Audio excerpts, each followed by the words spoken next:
Black Star Network is here. Hold no punches! I'm real revolutionary right now. Support this man, Black Media. He makes sure that our stories are told.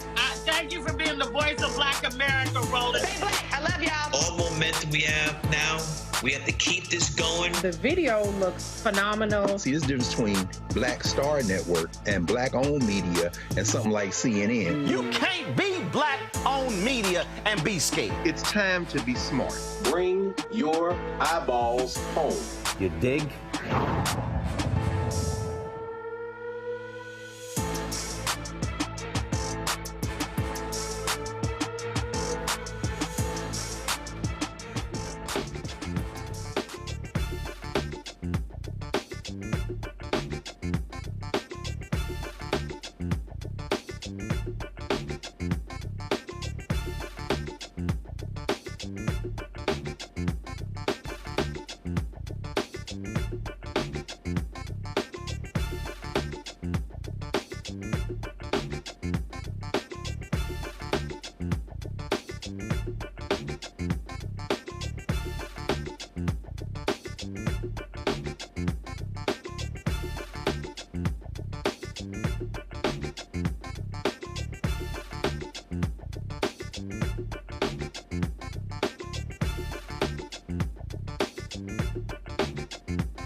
Today's Monday, March 25th, 2024, coming up on Roland Martin Unfiltered, streaming live on the Black Star Network. Breaking news, homes of Diddy in Los Angeles and Miami have been raided by the Department of Homeland Security.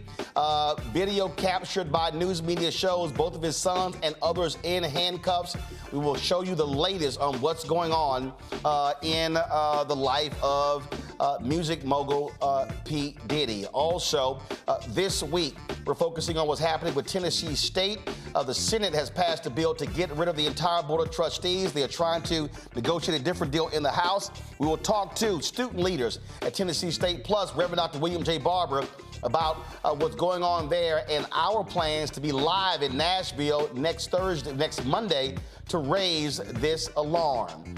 Also, folks, chaos continues in Haiti as thousands of gang members take advantage of the country's instability. Tonight, we are exploring the role of the Haitian diaspora and what supporting Haiti's development while advocating for positive change looks like.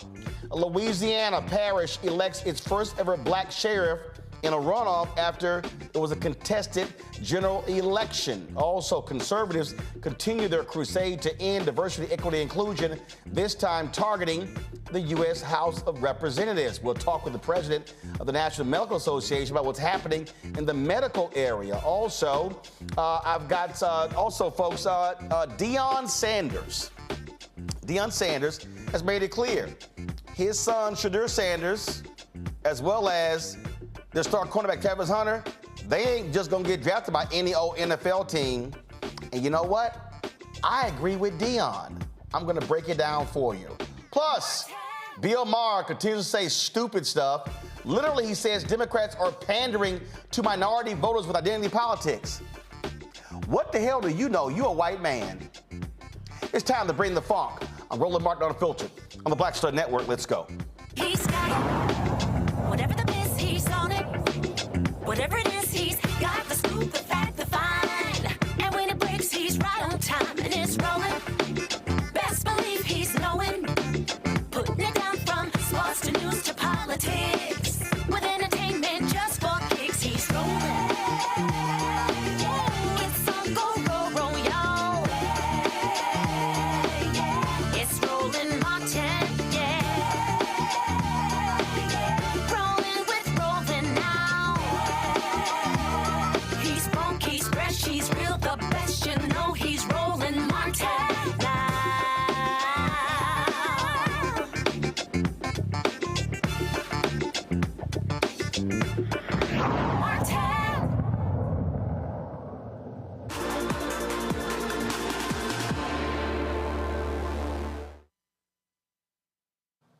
Folks, breaking news across the country. The homes of Diddy in Los Angeles and Miami have been raided by the Department of Homeland Security. About an hour ago, the news broke with regards to this raid. This right here is video from Fox 11 of their helicopter showing Diddy's home in Holmby Hills. You will see a number of people, including his sons, Christian and Justin, being led out of the home in handcuffs. You see Department of Homeland Security officers dressed in full gear, dressed with their submachine guns, conducting this raid on the home of Diddy in Los Angeles. Different reports say Diddy was at his home on Star Island in Miami. As you see, occupants of the house, you see right there, they were being placed on the ground in handcuffs. And again, two of Diddy's sons were also handcuffed. No idea as to what was the purpose of the raid. Joining us right now is attorney Monique Presley. Monique, first and foremost, walk folks through, in order to conduct this type of a raid, they have to get a warrant from a judge. Yes, they would have to have a warrant in order to conduct this type of raid. Certainly, they would have to make a showing of probable cause in order to be able to do the raid. That doesn't mean that arrests were attendant to it. It just means that they laid out a particular bill or set of circumstances and facts which led a judge to believe it was more likely than not that they would be able to find the evidence that they were seeking in one of those properties, or at least there was justification for looking for the evidence that they were seeking in those properties. Now, we know about the lawsuit that Cassie filed against him, a number of significant charges that were leveled in that civil lawsuit. Was filed on a Thursday, was settled the very next day. She talked about being physically beaten, talked about sexual assault. There have been other lawsuits as well filed against Diddy in New York State by a number of people. And so he is facing a significant legal onslaught. He is, but we have no way of knowing if any of those things that you just named are connected to this at all. The only statement that's been released by the government officials who conducted the raid is that the searches, the raids, were part of an ongoing investigation. We don't know what kind of investigation, and to that point, many of the news stories are colliding, smashing together the statement from the government officials and the fact that there are ongoing sexual allegations or sexual assault allegations or different types of other allegations against Mr. Combs. But that's not the statement that was made by the government. The government just said an ongoing investigation and did not say what kind. So to assume that because it was Combs security, to assume that it was because they're investigators, they often assist United States attorneys' offices and other offices in making investigations, particularly where it's large properties, such as in this case. There shouldn't necessarily be any conclusions drawn, and I do believe that in a short period of time, more information will be known. This is the actual statement. Go to my iPad. Earlier today, Homeland Security Investigations, HSI New York, executed law enforcement actions as part of an ongoing investigation with assistance from HSI Los Angeles, HSI Miami, and our local law enforcement partners. We will provide further information as it becomes available. That was from the Department of Homeland Security. First of all, what do you read in terms of the fact that this comes out, this was executed by Homeland Security in New York? I can't read anything into it, Roland. I could read lots of things into it, but I'm sorry. So here's what I mean. So obviously, if Homeland Security in New York executed this, that means there's an investigation out of New York City as it relates to Diddy, and they sought assistance from Homeland Security in Miami and Los Angeles. It means that there is an ongoing investigation there. It doesn't mean that it's the only one. Right. And it doesn't say anything about the subject matter of the investigation. And I just want to be clear for people who may not have an understanding of what Homeland Security does, and all they're doing is turning on the news and seeing Homeland Security specializes in sex trafficking investigation. Listen, the Department of Homeland Security works to improve security in the United States. Their work includes customs, border, immigration enforcement, emergency response to natural and man-made disasters, anti-terrorism work, cybersecurity, among others. So they could be the enforcement arm that was used for the raid, or it could be because of some of the things that other reporters and opiners are jumping to conclusions and saying. I'm just saying we really need to baby step it and listen to what they are saying and not make assumptions that they aren't saying. According to go to my iPad, this is the Miami Herald. They are reporting that 2 of his homes in Miami were raided. He owns 2 homes on Star Island. It's 1 Star Island, 2 Star Island. They're next door to each other. They are reporting that federal agents raided both of those particular homes. And again, what they say here, while it's unclear why Homeland Security is investigating, the raid came weeks after a lawsuit alleged that Diddy was a leader of a criminal enterprise that could qualify as a, quote, widespread and dangerous criminal sex trafficking organization. That goes to your point. That was a civil lawsuit that was filed against Diddy. And so folks are putting those 2 together going, oh, lawsuit filed a few weeks ago alleging sex trafficking. Homeland Security now conducts the raid. They must be associated when we don't actually know that at all.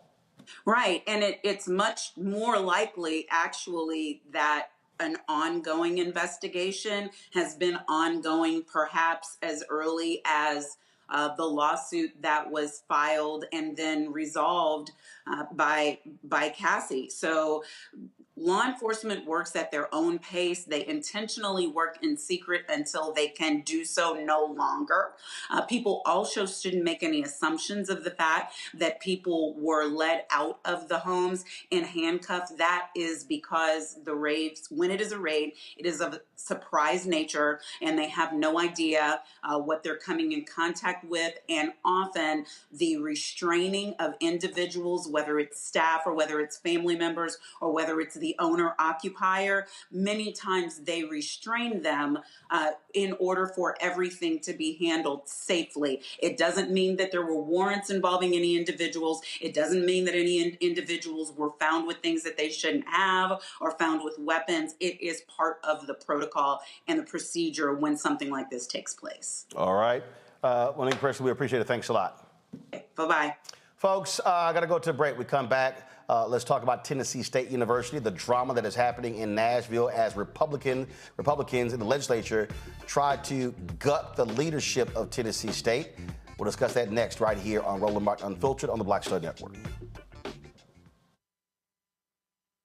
Fanbase is pioneering a new era of social media and investment. This next generation social app has already raised $10 million and has just opened a new round to invest. For details on how to invest, visit startengine.com/fanbase or scan the QR code.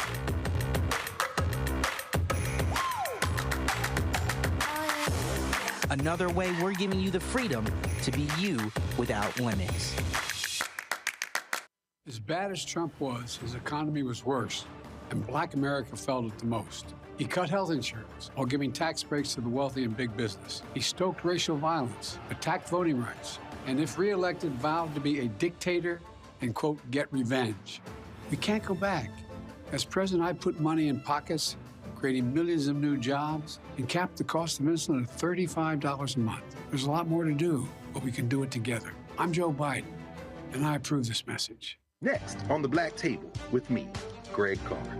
The Tuskegee Institute, now university, forever linked to the infamous and despicable syphilis experiments done on the poor rural farmers in Alabama and the Tuskegee Airmen, the famous heroes of World War II.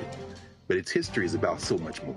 In his new book, The Tuskegee Student Uprising, author Brian Jones reveals a largely untold history, rich in radical activism and reform. Suddenly the students are meeting these folks whose lifestyle is very different from theirs, very rural, but they're seeing them lose family members. People in their family disappear. How Tuskegee became an epicenter for Black power.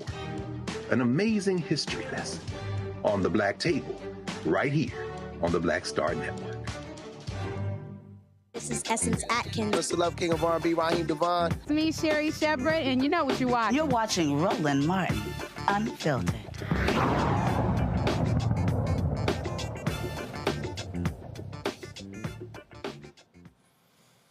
Folks, on Thursday, the Tennessee State House of Representatives will vote on a bill to dismantle TSU's Board of Trustees. Last week, the state Senate vote, it fell along party lines, 25-6, with all Republicans voting to vacate and reconstitute the Board of Trustees. But could we see changes in the House? Joining me now from Brooklyn, New York, is the Tennessee State University National Alumni President, Charles Galbraith. Charles, glad to have you on the show. So this has been a consistent battle. We've been talking the last year and a half, the attacks on Tennessee State. And I dare say these attacks, they only really begin to come after that committee reported that Tennessee State was owed $500 million by the state, and then Tennessee State asked for $250 million of that money. Then all of a sudden, you begin to see Republicans begin to make demands and begin to question and challenge and say, oh, there are financial issues. They will talk about the dormitory issues. Well, first of all, the dormitory issue was a good thing because the enrollment was exploding. Had they been given the money they were supposed to give, they would have had the facilities. And so it seems to me that because Tennessee State dared demand the money they've always been owed, all of a sudden Republicans then said, now we want to really control the state's only public HBCU. Yes, sir. Thanks for having me, Brother Martin. This is a very historic time in Tennessee State University's history.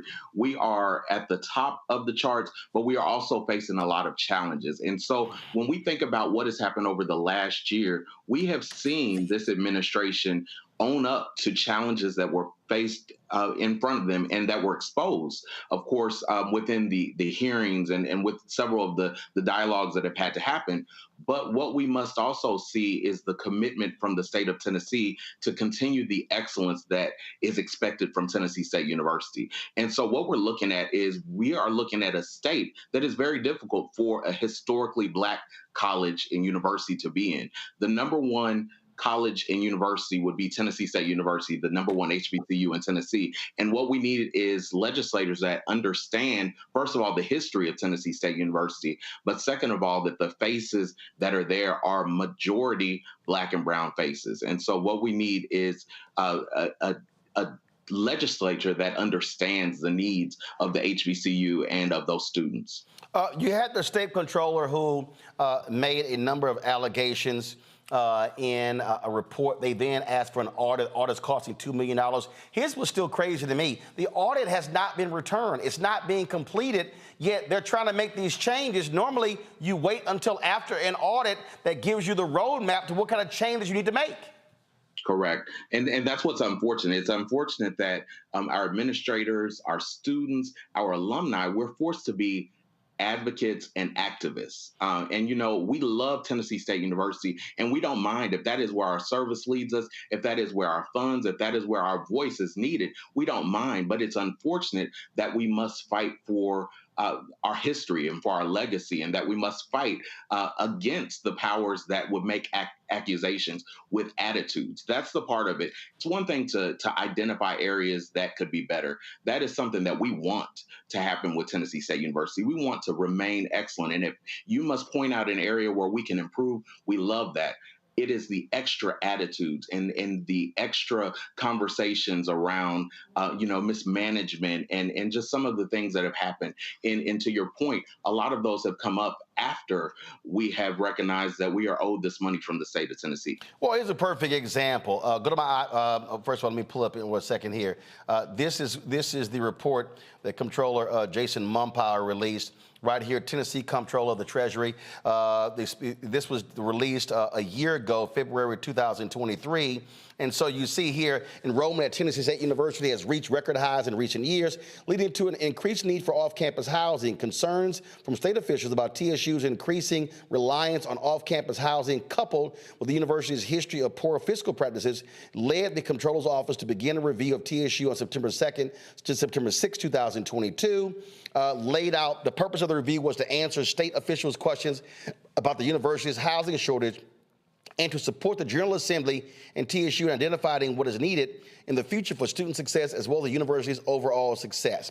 And so he goes on to say TSU management repeatedly falls short of sound fiscal practices, blah, blah, blah, blah, blah. They question the available housing. Again, here's the whole, that cracks me up. Okay, so you've underfunded Tennessee State for all of these years. And now you're questioning, well, how much longer are y'all going to need off-campus housing because you don't have enough on-campus housing because y'all have been shorting folks the money. And then if you're concerned about all these so-called, again, sound fiscal practices, well, where in the hell have y'all been? If you said, well, 7 years in a row, where in the hell were you in year 2, 3, 4, 5, 6, and 7? Correct. And that's what's unfortunate. We need decisions that lead to trust. And again, with us being historically Black, that means historically we have been a part of systems that have underfunded, undervalued, as well as disrespected people who look Black and brown. And so the actions that we need from our government, specifically in Tennessee, we need actions that build trust and not tear away our trust. We need actions that build to our excellence and not tear away at it and tear away at our legacy.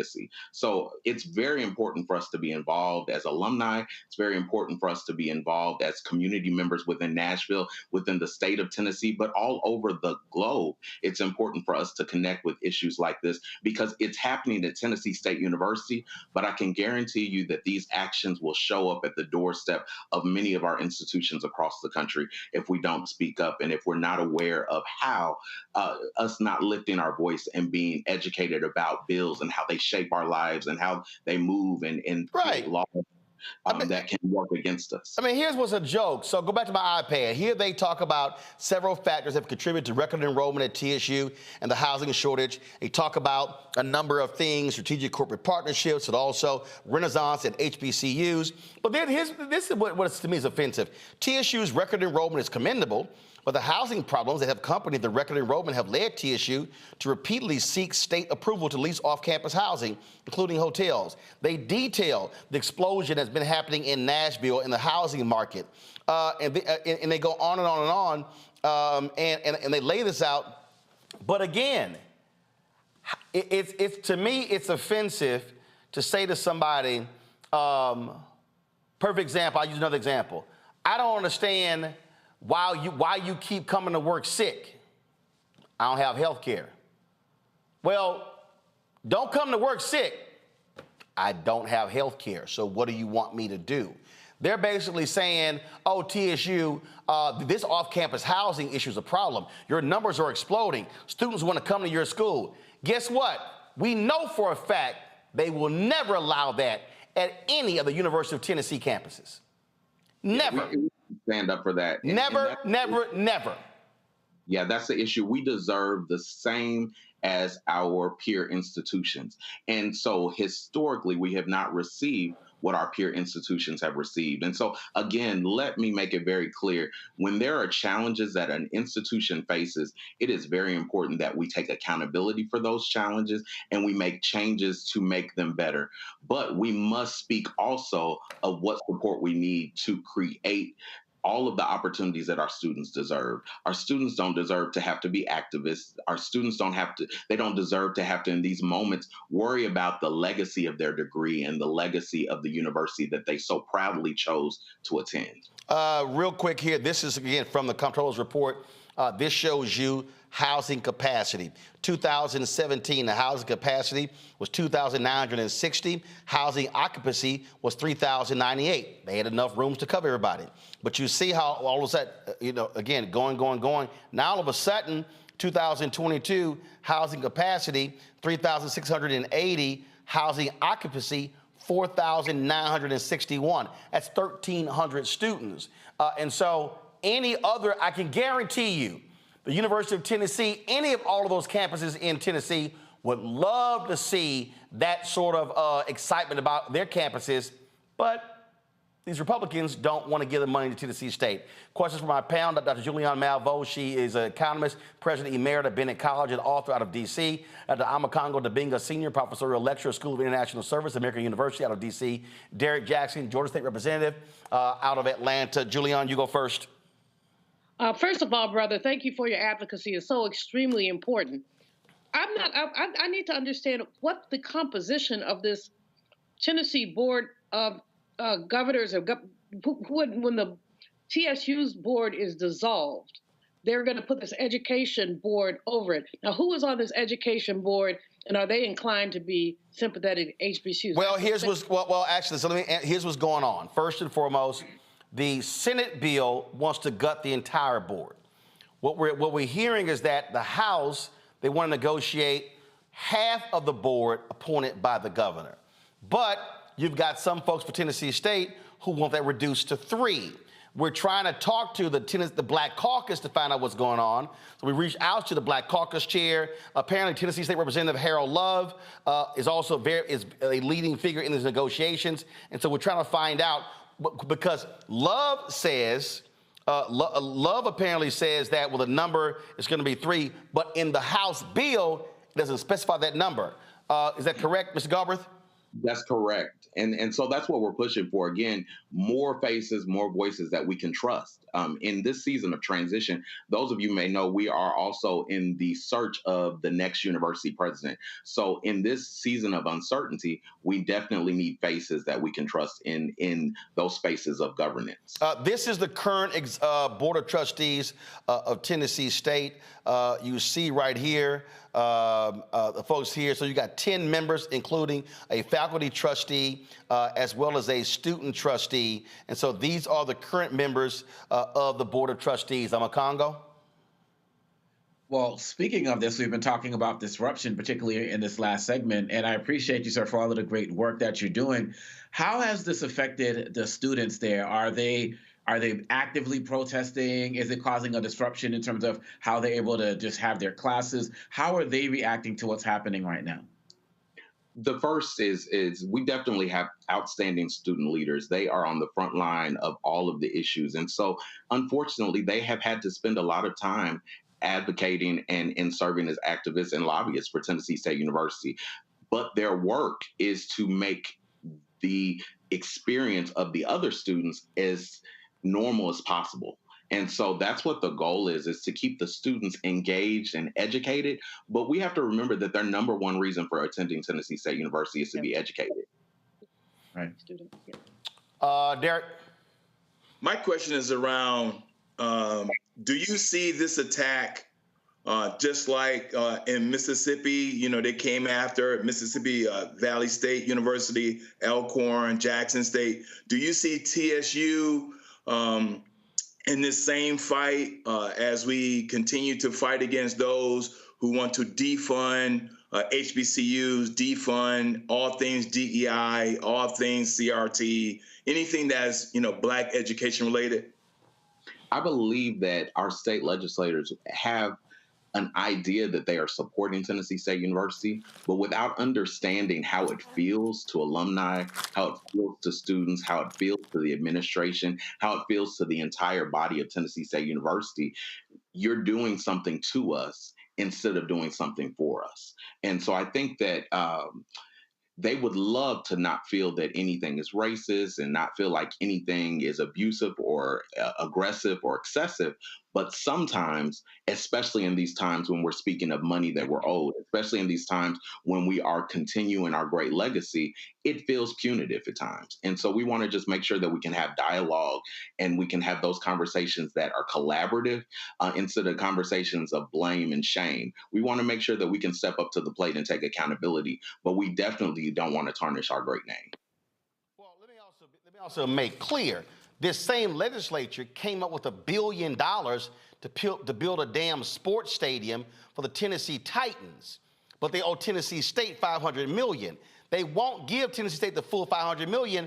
The governor has talked about, $250 million. No, the committee made it clear. They've been underfunded $500 million. If you can find $1 billion for a billionaire sports team owner, well, damn it, you can find $500 million for Tennessee State.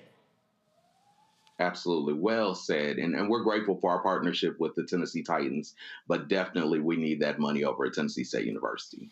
So, look, we certainly appreciate it. Again, we're going to be in Nashville. It's going to be a news conference at 11 a.m. next Monday. Look forward to that. We're partnering with alumni and students. Black Star Network will be on the ground broadcasting that. Our other partners, Reverend William Barber, Repairs of the Breach, Black Voters Matter, Until Freedom, Rainbow Push Coalition with Reverend Frederick Haynes, who's the CEO. And so in the next hour, Reverend Barber will be joining us talking about that because, as we said, this is bigger than Tennessee State.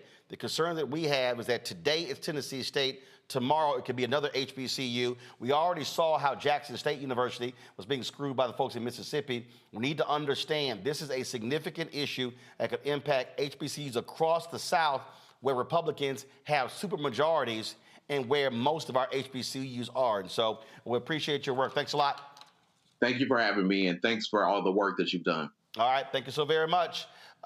Folks, this is a live look of the home, one of Diddy's home in Los Angeles, where it was raided earlier today by the Department of Homeland Security. Police are still on the scene. We understand they are wrapping up that investigation. Has been going on for about 90 minutes or so. Again, no word exactly what they were looking for, but this right here, again, is a live look of Diddy's home in Los Angeles. 3 of his homes were raided today, 1 in Los Angeles, 2 in Miami. Warrants executed by the Department of Homeland Security out of New York. You're watching Roland Martin Unfiltered on the Black Star Network. Support us in what we do, folks. Join our Bring the Funk fan club. Our goal is to get 20,000 of our fans contributing on average $50 each. That's $4.19 a month, 13 cents a day. Your support goes a long way for us to be able to do the work that we're doing. So please join our Bring the Funk fan club. I'm literally sitting here, right, y'all, signing the back of checks and money orders that y'all have sent in. And so please support us. Send your check and money order to P.O. Box 57196, Washington, D.C., 20037-0196. Cash App, $RM Unfiltered, PayPal, R Martin Unfiltered. Venmo is RM Unfiltered. Zelle, Roland at RolandSMartin.com, Roland at RolandMartinUnfiltered.com. Let me shout out Thomas Lee Scherer. Let me shout out Nancy Piles, Quintella Smith, Jerome Thorpe, as well as Thomas. They contribute every single month.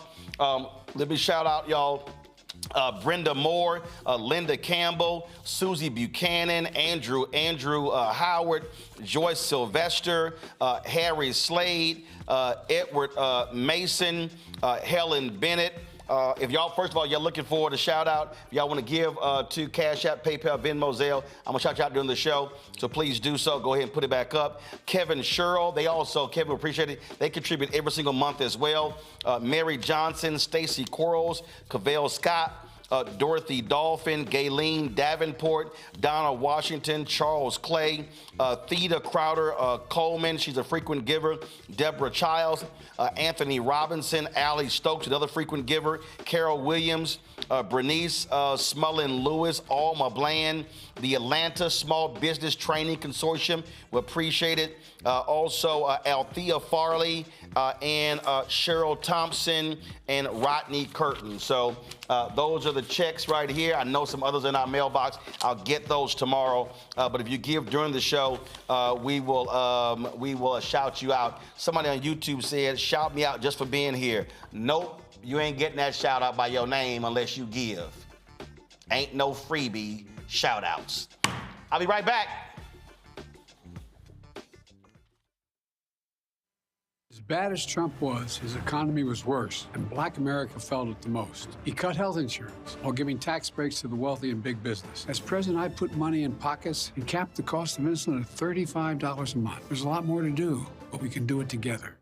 Fanbase is pioneering a new era of social media and investment. This next generation social app has already raised $10 million and has just opened a new round to invest. For details on how to invest, visit startengine.com/fanbase or scan the QR code.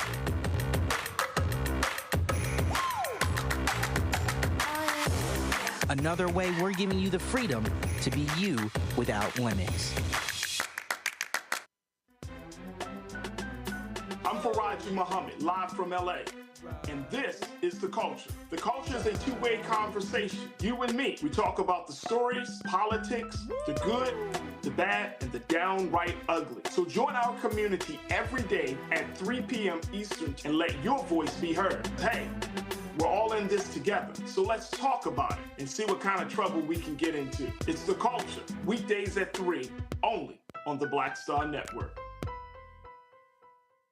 Hello, I'm Jamia Pugh. I am from Coatesville, Pennsylvania, just an hour right outside of Philadelphia. My name is Jasmine Pugh. I'm also from Coatesville, Pennsylvania. You are watching Roland Martin Unfiltered. Stay right here.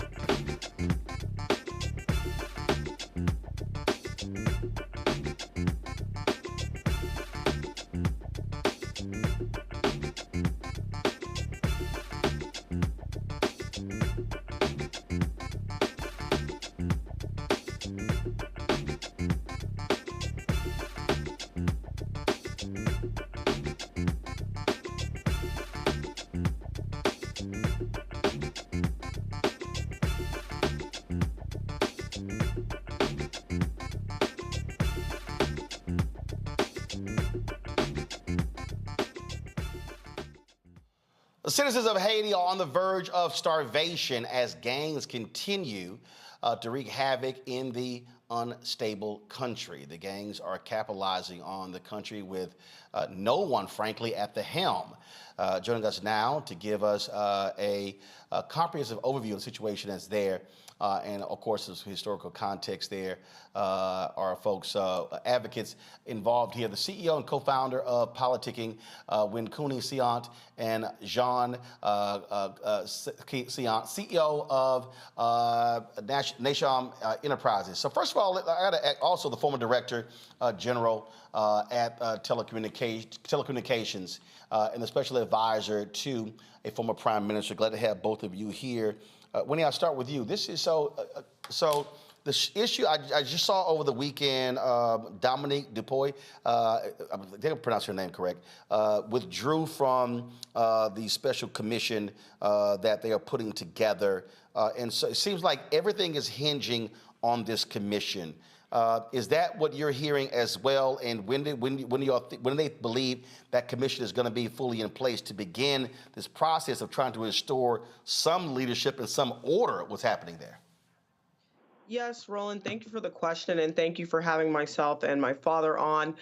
This presidential committee the council is really right now what it seems like everyone's hinging on as a solution forward in Haiti. However, unfortunately, there has not been a lot of involvement by the people of Haiti to actually create this commission. And with the resignation of Dominique Dupuy, which was arguably one of the most qualified people on this council, it's extremely concerning. She was the only woman on the council. She was the youngest person on the council at 34. And unfortunately, both sexism and ageism have been at play here as we see her withdrawal from the council. As far as a timeline, unfortunately, the presidential council hasn't really offered one. And I think right now, people are hoping that 7 different presidential candidacies, 7 different presidential parties can actually work together to create a solution for Haiti.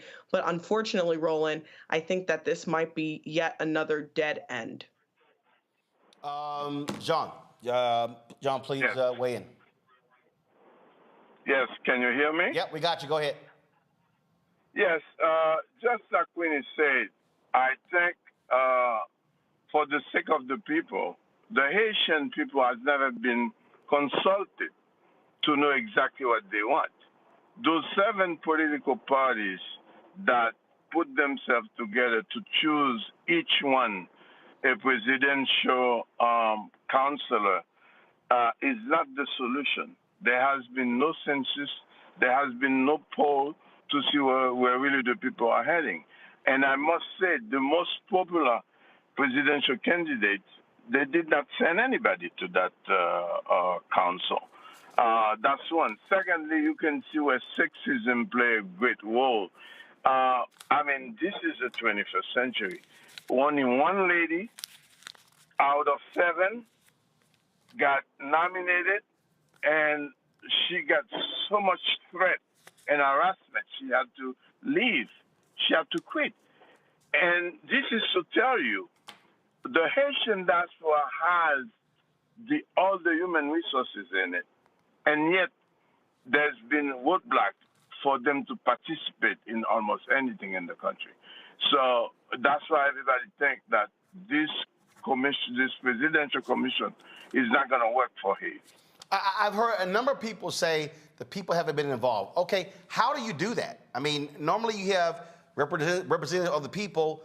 Okay, how do you get the people to have a say in the forming of the commission? What does that look like? Well, first of all, go ahead, Winnie. So my particular thoughts is the first issue is that there's been little to no involvement from the Haitian diaspora. Even if things are dire in the ground in Haiti, there's plenty of people here that are Haitian born that have now left the country due to the violence and political instability that still have not been involved in the political process. And so we have to consult folks that have been on the ground and have the experience in the space. Secondarily, I want to stop you there. How do you do that? So, for instance, is there a prime organization made up of Haitians in the diaspora that represent those interests? So how do you do that? I mean, who talks to who? And I mean, that's what I'm getting at. So I understand the concern. I understand you want folks in the Haitian diaspora and Haitians in the country to have a say, but there has to be a conduit for that to happen. What does that look like? Well, if I can piggyback on you, Winnie, we have many different diaspora organizations that is well known, and it's worldwide. They have branches in France, in Canada, in other parts of Europe, and in all the major cities of the U.S. They even have a convention in Louisiana with retired General Honoré, and they were left out. There is an organization on the ground that part of the civil society. They were not consulted. So it doesn't mean like the parties that have the biggest radio speaker, that does not represent the people. What do you do with the old army guys that have a big organization? They were not consulted. You know, where is the Protestant church? They were not consulted. They only talked to the Catholic Church. Where are the Vodouism? The Vodou people, which is an African country with 95% of the people practice the Vodou religion, they were not consulted. So, in other words, it was a choosing game. And I can tell you, once Brian Nichols give his tweet, what he says, that's what goes.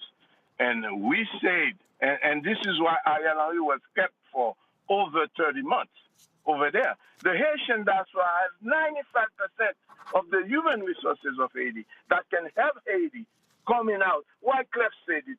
You have all the voices that in the diaspora that says it. The know-how of Haiti is outside of Haiti. How can we bypass them and just go to a choosing seven-party commission that doesn't have even 40% of the people of Haiti?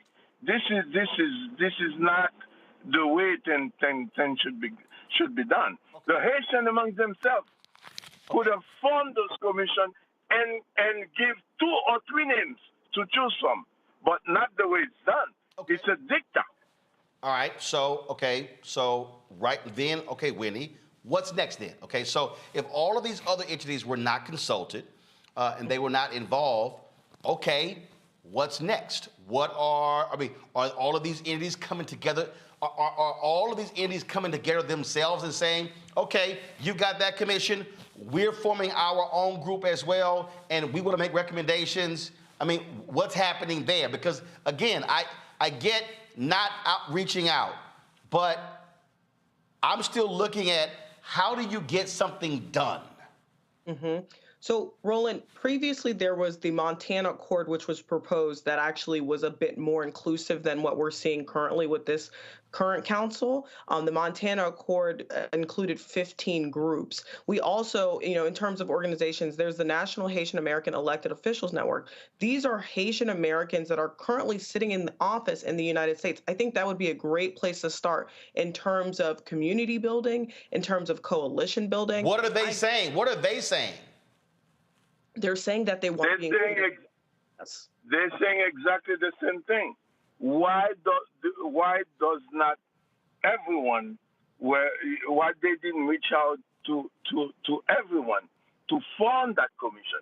You don't need 7 guys. Haitian, listen, the Haitian history tells you those Haitians that put together and make that revolt in 1904, they are from different tribes, but they were former soldiers.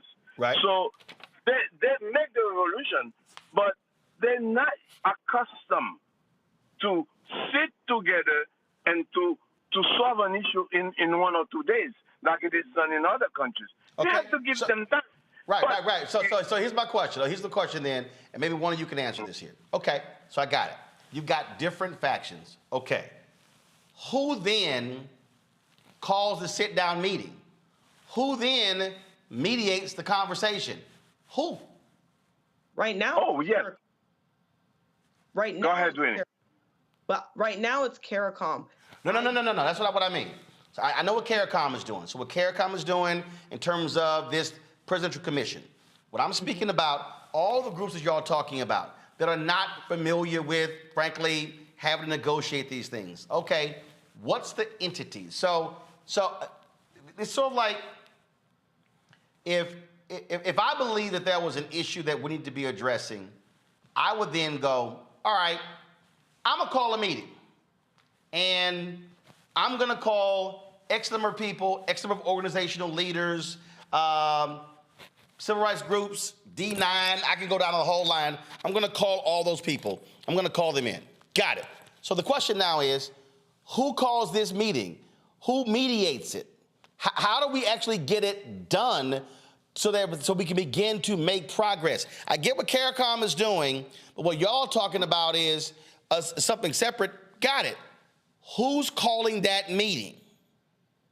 I can tell you right now, there are organizations that are meeting on a daily basis, because once CARICOM fell, they're gonna look around for other people, and those other people are meeting on a daily basis. Those are other Haitian political parties. Those are the Voodoo representative, the Protestant Church representative. They are meeting right now to give an answer to the problem, not the way CARICOM wants it. These people that were chosen could be part of it. And we don't need 7 guys. You're going to have 7 presidents? You're going to have 7 troops guarding each president with 20 policemen in a country where there is no police presence. You're going to have 7 armored cars for those guys, 7 armored cars for their wives and their kids.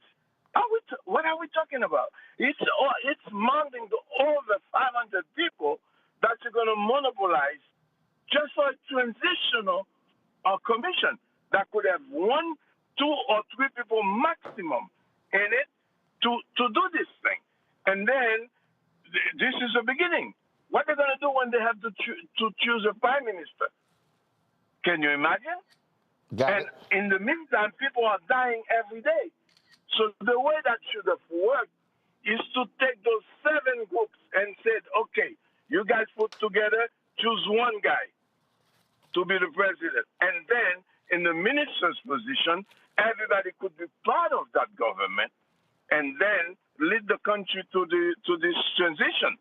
But when you take 7 guys, they have the same power. So you have 7 presidents. Okay? So it's going to be really a cacophony. It's going to be a cacophony. Winnie, go ahead.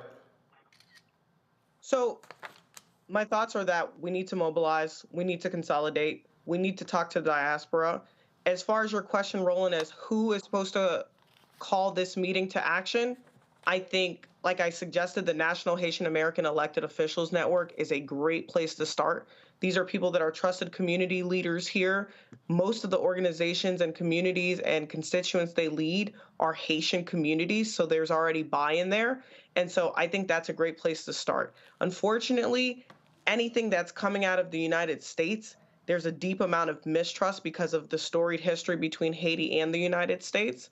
And so I think that's one place to start. I also think we need to... Hold on. If those... Well, hold up. So if the distrust is there, but this body of elected officials are from the United States, are they trusting them?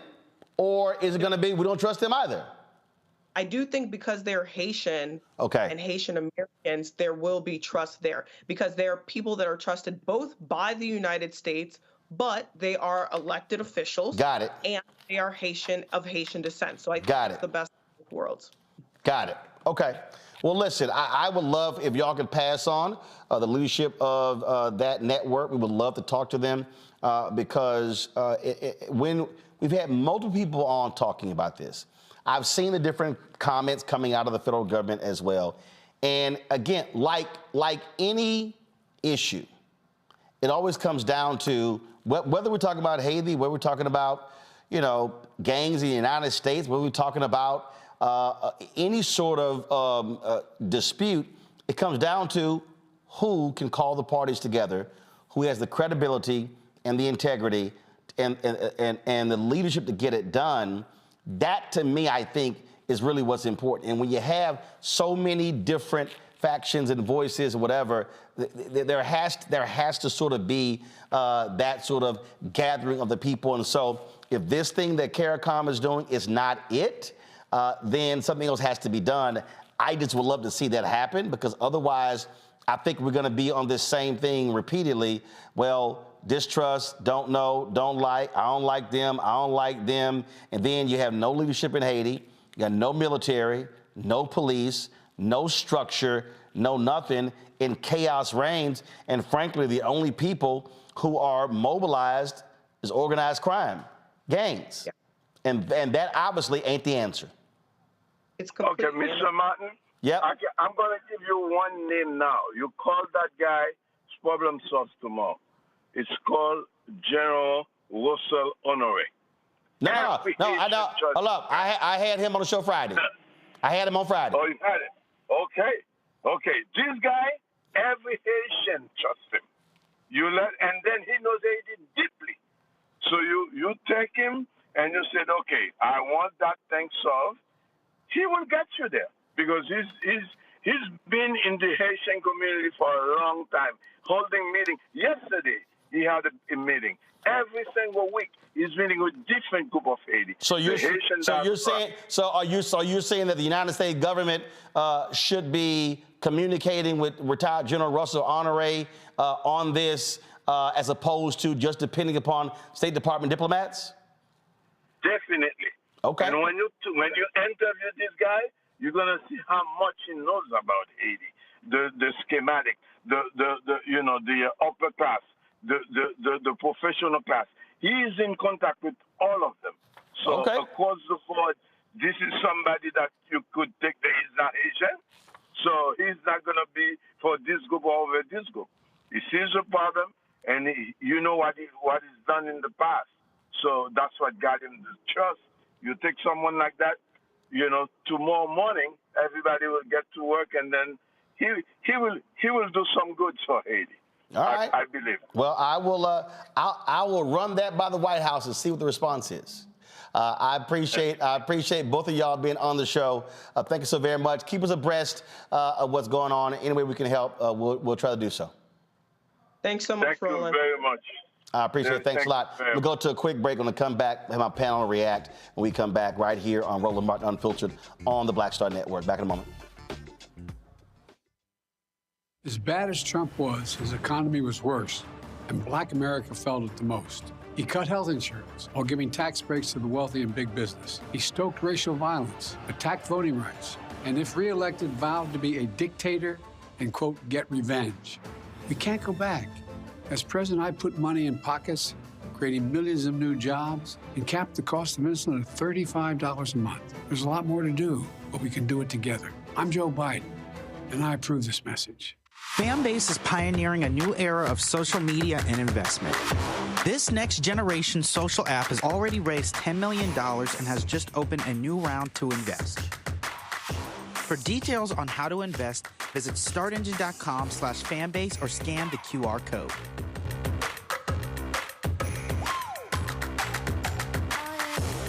Another way we're giving you the freedom to be you without limits.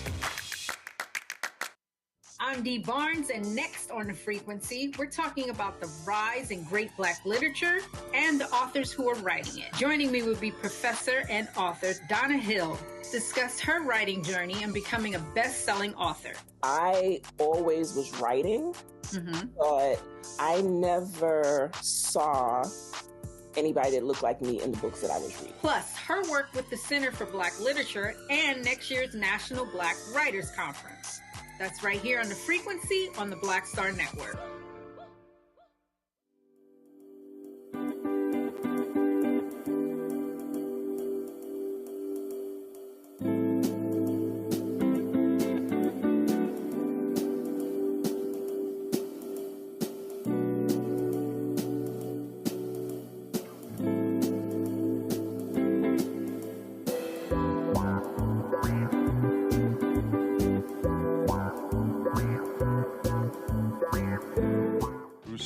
Creator and executive producer of The Proud Family, Louder and Prouder, and you're watching Roland Martin Unfiltered.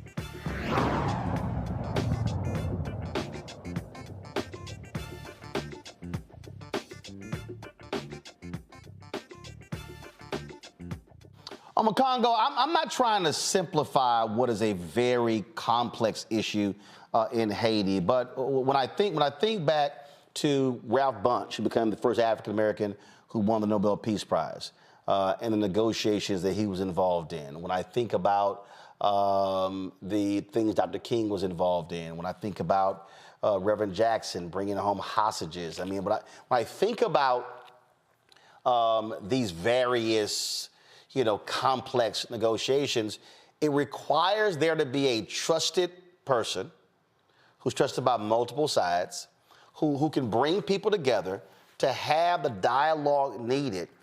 But it's like nearly every conversation that we've had with Haiti, it's, well, this group, and they weren't included, and they weren't included, and they weren't included, and they weren't included, and they weren't included.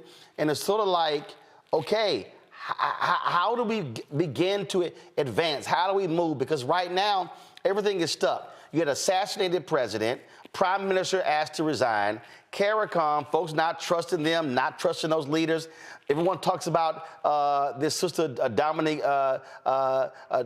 Dupoy. We're trying to reach out to her. I hope I pronounced her last name correctly. Being young and vibrant. And when I think about why is that important, because also young voices matter. Senegal just elected a 44-year-old president, and the young voices were there. But you gotta have somebody who has the credibility. Yeah, absolutely. And I got to be honest, people on the ground are always going to be skeptical of leaders from the outside, even if they are Haitian or of Haitian descent. And so, when the sister mentioned that, some of the leaders, who are part of the diaspora should be part of the conversation, people on the ground who've been forced to stay or have chosen to stay are going to be skeptical of that, because people have talked about the United States influence and how it has ruined Haiti over the years. So we have to be mindful of that. A second thing we have to be mindful of is that we can bring all of these different parties to the table, and this person can bring that person, and that person can bring that person. But if no one's stopping the violence, then no leadership is going to come in and change the situation. Congress has it on the books. General Honore was talking about this on your show last week. Congress has it on the books in the United States, where they're not going to help build the Haitian army. They're just going to send them pistols, and they're sending pistols, against bazookas, from these gangs who are getting arms from Florida, from the United States. So the gangs are getting supplied, not from Congress, obviously. The gangs are getting supplied with weapons that are coming from America, but nothing is happening as it relates to the military. So Haiti doesn't have an army. Also, the United States Republicans have blocked Kenyans going in there because they need U.S. funding as well to go in and do their work. And so we need to focus right now on not peacekeeping, but peacemaking. Mobilizing the forces that need to be in place to get in there and stop the violence. And then, Roland, what you're talking about these trusted sources, you are absolutely right that everybody wants to have their say in it. But until people actually coalesce, and maybe it'll be somebody like an Honore who is respected on the ground, like the brother was saying, but until we stop the violence, all of these conversations about who's going to be involved in the process, it's not going to go anywhere, because they're going to be leading a nation with no military might to stop what's happening on the ground. But Derek, the reality is this here, and that is you can't stop the violence until you have infrastructure. You can't get infrastructure unless you have political leadership. You can't get political leadership unless you get all the factions to agree who's going to lead. And so you gotta, at the end of the day, I sort of think back to, I used to have these arguments and disagreements with a lot of folks who are involved in Occupy Wall Street and even Black Lives Matter, where folks said, hey, we're gonna have consensus decision making. And I literally said, you can't. You gotta have hierarchy. You have to have, I don't care what system exists, you gotta have hierarchy. And I think the problem that we're facing here is that, and this is just a fact, when it comes to Haiti, the United States government is not a trusted source. It's not. No. And we have to accept that. And the United States government has to recognize that. And then the United States government then has to go, okay, who can operate in a I ain't got no dog in this hunt peacekeeper role, who could bring them together? And hey, if it's General Russell Honore, great, that's a start. I just think you gotta have that. Otherwise, this is gonna be a circular conversation. This is a complicated equation to solve, Roland, to your point, because if you have trust issues, all those things you just outlined will not be mitigated, will not be resolved. So we, as in the United States, we have to ask ourselves, we have a history with Haiti, putting corruption aside, when Haiti had to deal with a natural disaster back in 2010, the earthquake, and then a few years later, they had a hurricane that came through, and then a couple of years later, they had another earthquake, right? And then they also have outbreaks because Haiti needs, medicine. They need the things that the United States can provide. And so when you have all these multiple dimensions at work, time becomes of the essence, because the violence is going to continue to grow stronger and stronger. You're going to continue to have fatalities. You're going to have Haitians dying from either hunger or violence by way of the gangs. And then you still got this instability from a political standpoint, and you really need to have that in place first in order for the United States to even start, having this negotiation. It's more than just sending the Marine Corps over there to make sure that the embassy is safe and secure and Americans are safe and secure over there. But this this thing around trust is going to be a very hard nut to crack because of the history that we have with Haiti. Well, and I got to say this, Julian, also comes down to the money. And so if you talk about this group of elected officials in the United States from the Haitian diaspora, that matters because they're going to have to utilize their heft, if you will, to get the United States to release the money that's needed for security. And so, you know, it's a whole lot of moving parts, but you do have to have trusted voices who people on all the different facets can say, you know what, that person not picking sides or whatever, hey, we can all agree on that person. That's literally how mediation works. And, you know, that is what has happened, Roland. But, there's a background question here because Derek talked about the 2010 earthquake and subsequent tragedies. Frankly, Haiti has been a state of tragedy since its inception. It had to pay France money back when they rebelled and when they got freedom for enslaved people.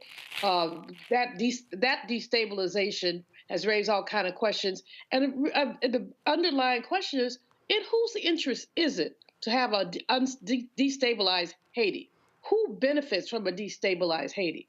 We know that gun smugglers, et cetera, like Obakongo said, the army can't get guns, but the gangs can. They don't manufacture guns in Haiti. So where are these guns coming from? The notion of a trusted person, and the fewer the better.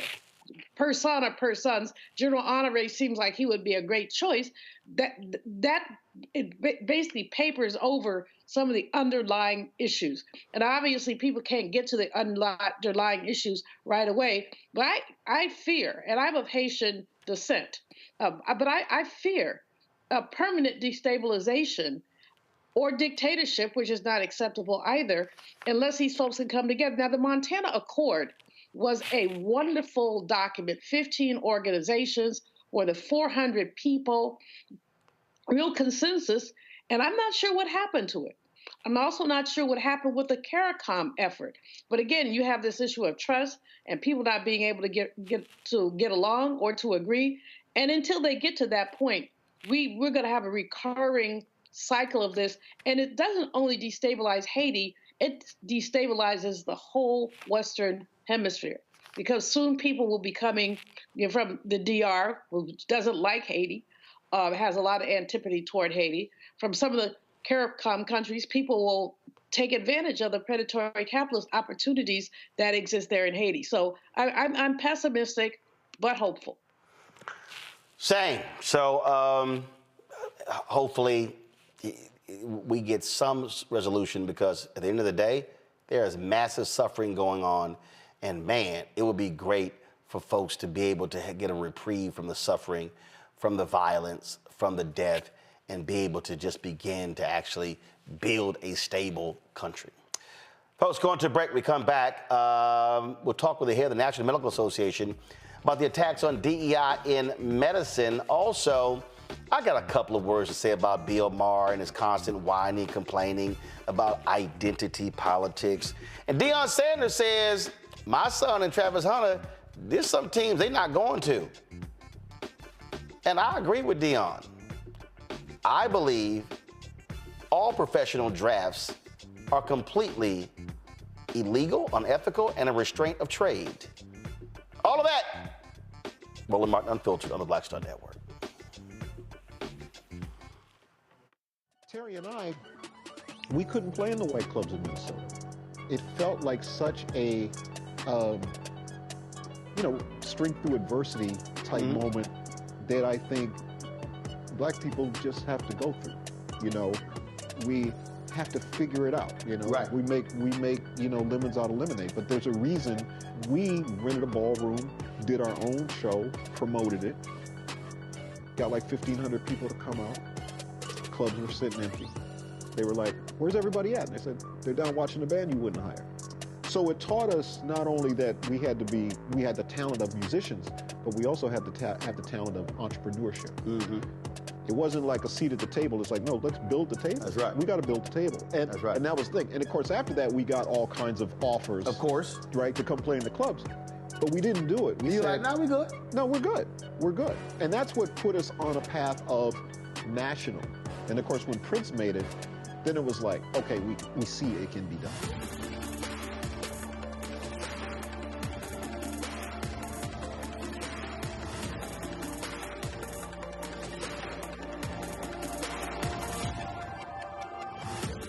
Fanbase is pioneering a new era of social media and investment. This next generation social app has already raised $10 million and has just opened a new round to invest.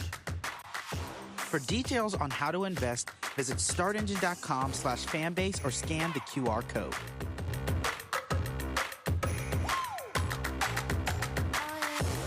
Another way we're giving you the freedom to be you without limits. What's up, everybody? It's your girl, Latasha from the A. And you're watching Roland Martin Unfiltered.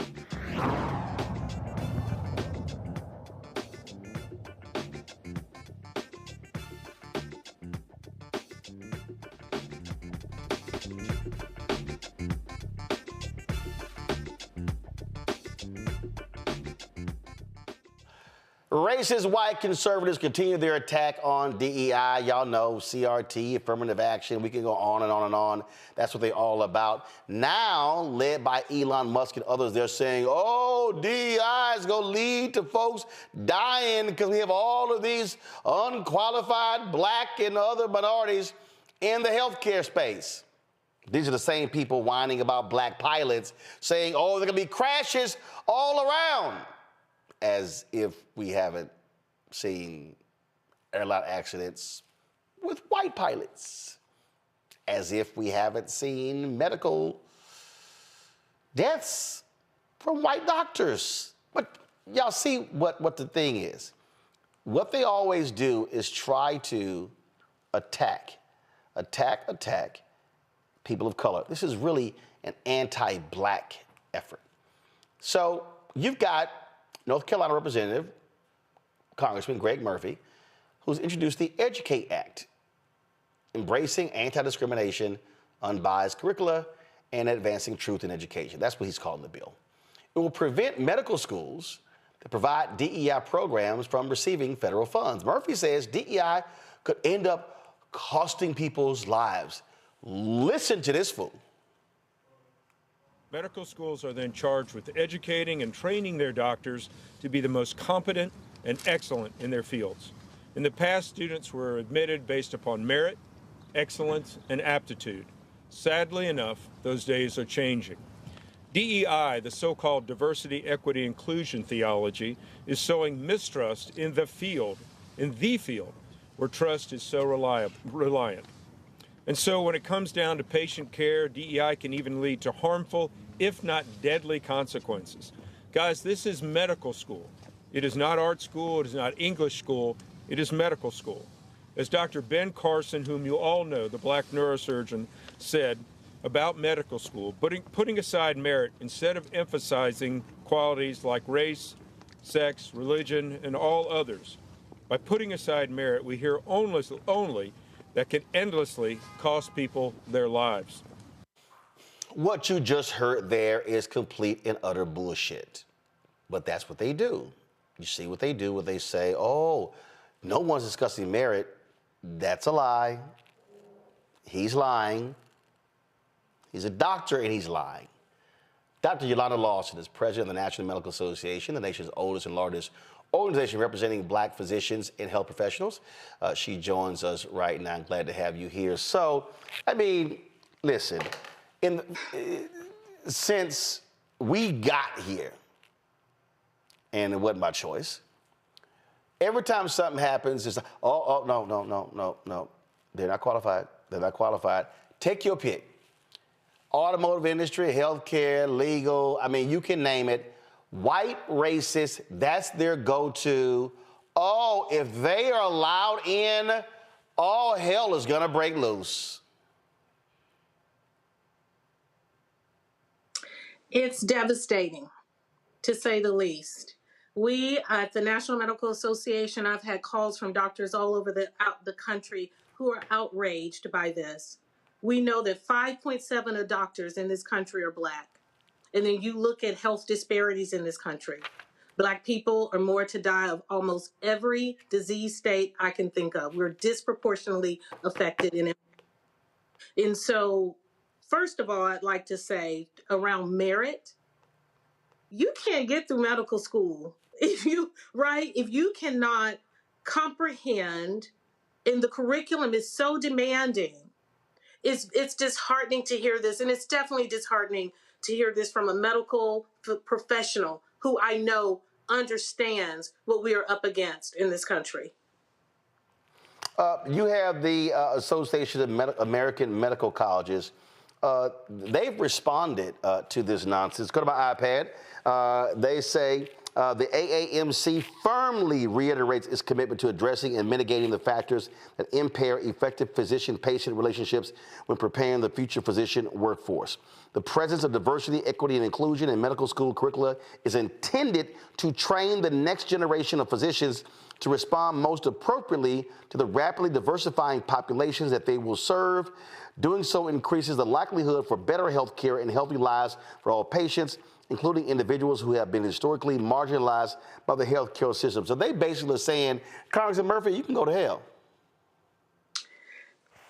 Well, they didn't say it exactly like you said it, but all of us in the industry, we're all working together to come out and speak out against this because, like I said, it's really devastating. And unfortunately, we are unable to rely on folks always doing the right thing, right?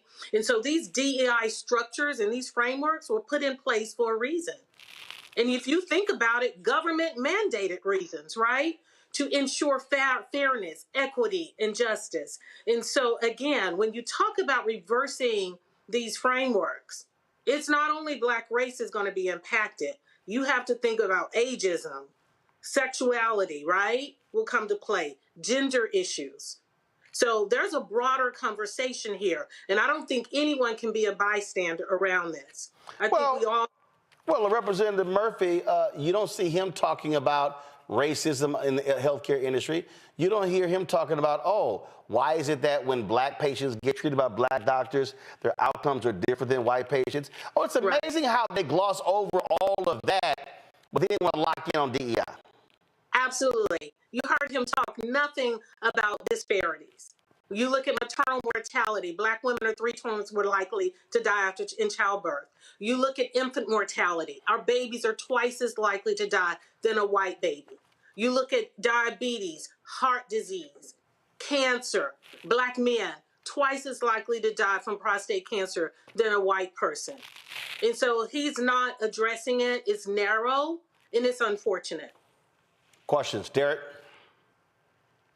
You know, one of the things that's really appalling, just listening to a medical doctor to attack others who are in that profession. And as you stated, you know, 5.7% Black doctors in the United States, 2.1% dentists, and 1.5% lawyers. So when you think about the contributions that Blacks have done for a long time, I mean, we just had Black History Month rolling just last month.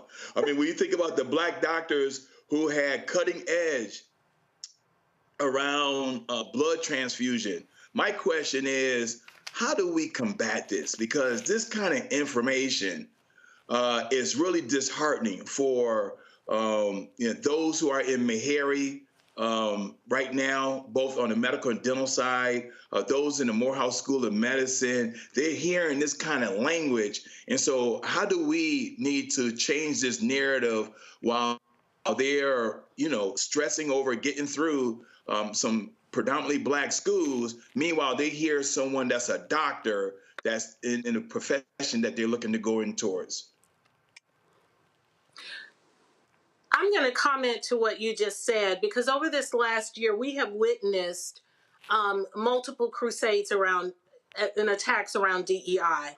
Probably the most unfortunate to me are around scholarships, right? Yeah. So we can no longer provide scholarships for Black students, right? And so when you think about last year as Howard and other HBCU medical schools started getting letters, right? They're included in this, that they can't, but you have to go back, as Roland just mentioned. You have to go back. There's historical evidence, and there were historical occurrences. These structures, we had to open our own medical schools because they wouldn't let us into theirs. And so it's very unfortunate that this is happening again. And so what's being done, we are all coming together. And so I started reaching out. And so in April, we're having a convening of all the Black healthcare entities and organizations. The National Bar Association is involved. The National Business League is involved. We are doing a convening, really, and this stemmed after last year's SCOTUS decision, because my concern was the workforce. What downstream implications will this have on the workforce? And now this is even worse, what just happened. Julian? First of all, Doc, thank you so much for your work and for basically helping to combat this ignorance, because that's what it is, it's ignorance. And they don't even know what DEI is.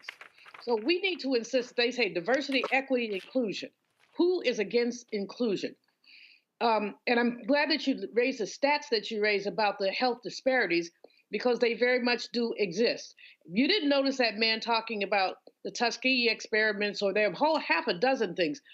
Black female mortality, what happened to Serena Williams? You didn't hear him deal with any of that. But I'm wondering, in terms of the National Med, and 2 or 3 of your former presidents are good friends, but I'm wondering if there's a legislative strategy that you're working on. We know that right now, I hate to be paranoid, but they are out to get us by whatever means necessary. Anti-affirmative action, voter suppression. This man didn't have to do this. He basically, this is all ideological. It's not based in reason or fact. It's based in ideology. But the National Med at one point did have, and I haven't kept up, but did have some folks who were working on legislation. And I look forward to your summit. Please invite me. I look forward to your summit, because getting everybody under the same roof is going to be really important.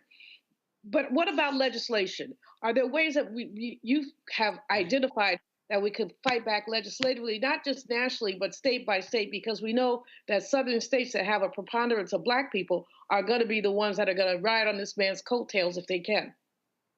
You're absolutely right. And, you know, I'm based in Texas, and you know what just happened here, the dissolution of DEI offices in Texas. We knew Florida, and then today we know Alabama came on board. So our approach to this will be at a national and federal level, and then through our state societies and locals. You're right. You're absolutely right. We have to advocate at the state level, but we have got this. If there is no time in history, people have got to vote. When you look at Texas, and there are more Black people that live in Texas than any other state, right? We have got to vote for the interest broadly, because of course our interests are not being taken into account. And so this advocacy work is going to be ongoing. We're doing some other things and some strategies in April, again, bringing everyone together to determine how, while we are mutually aligned, how do we advance policies and prevent some policy or legislation such as this from passing? Makongo? Well, Dr. Lawson, thank you so much for your work and your leadership. The question I have, and I don't know if it's too early to see this, but are you starting to see an effect from hospitals and other medical facilities as it relates to the hiring practices? Are they starting to slow down in hiring Black doctors, or taking Black med students into their residencies and the like? Is it too early to tell, or are we starting to see trepidation from the people that do the hiring? So the hiring piece is one piece, but again, you only have a set pool. When you look at Black men, it's been 80 years and we haven't increased the number of Black men in medicine. You look at the numbers for medical school admission for Blacks as a whole, fairly stagnant, right? So for us to get over that 5%, because you understand what the goal here. The goal is racially concordant care. Are there enough Black doctors in this country to take care of the Black population? And it's not. Right? So you could seek out a Black doctor, you just may not be able to always get one. And so we know that there's distribution issues. There are all these issues that we want to address. But when you look at the hiring piece, your pool of applicants is not that great. And then you're right, there are institutions that may not be very inclusive environments for Black doctors to work in. I'll say it like that. We even look at residency programs. I'll look at me. I mean, so I think about these situations that we are put in, but these practices and these policies that are being proposed are not going to be positive or beneficial for this country. We know that last year, JAMA, there was a study, having one Black doctor in the county improved the lifespan, not only of the Black people, but everybody, even the white the white community. So you have to think about the value of the Black doctor, and that's what I advocate, is the value of the Black physician. Well, absolutely. When is this gathering going to take place in April? It's April 11th. We will have a press conference on the Hill on April 11th. April 13th is the convening. That is when all of the African-American healthcare organizations and others will convene in Washington, D.C., working on formalizing this policy structure, because the legislative piece of this, we understand, is going to be important. Prior to this, I was on with our policymakers, working on what that looks like. And I'm also reaching out to other minoritized organizations. You heard me state, this is going to be more than about race. There are other implications that could be impacted if this legislation was to pass. And Roland, you're actually on the schedule to be there on April 13th. I hope you have not forgotten. No, I got it. I'll be there. That's Saturday. I'm there. I got you. All right. I appreciate it. Thanks so much. Looking forward to it. Thank you. All right, folks, going to a break. We come back. We'll chat with Reverend Dr. William Barber about our action next week in Tennessee State. Also, got a few things to say about Deion Sanders, his comments regarding where his son and Travis Hunter should go for the NFL. And also, Bill Maher shows his ass again and shows you he is not the brightest bulb in the dark room. I got to discuss that too. You're watching Roland Martin Unfiltered on the Black Star Network. Let me shout out Lisa Jenkins. Lisa literally contributes every single month to this show since we launched, and so we appreciate her support. We got some other folks who have given during the show. Let me shout y'all out. Dorothy Young. Let me shout out GT, Rima Divine, Carla Taylor, Normanique Holmes, Tommy Williams, William McKinnon, Pamela Rogers. Let's see here. Who is this? Hold on. Where's the name? Charles A. Renee. Let's see. Derek Jackson, Brenda Cowan, Sharper, Don Hunter, Ronnie Jones, Stacy Robinson. I appreciate it. If y'all want to join our Bring the Funk fan club, do so. Everybody who gives during the show, I'll give you a shout out. So you're checking money order to P.O. Box 57196, Washington, D.C., 20037-0196. Cash App, $RM Unfiltered. PayPal, Martin Unfiltered. Venmo is RM Unfiltered. Zelle, Roland at RolandSMartin.com, Roland at RolandMartinUnfiltered.com. We'll be right back. Hatred on the streets, a horrific scene, a white nationalist rally that descended into deadly violence. White people are losing their damn minds. As an angry pro-Trump mob storms the U.S. Capitol, we've seen shooting. We're about to see the rise of what I call white minority resistance.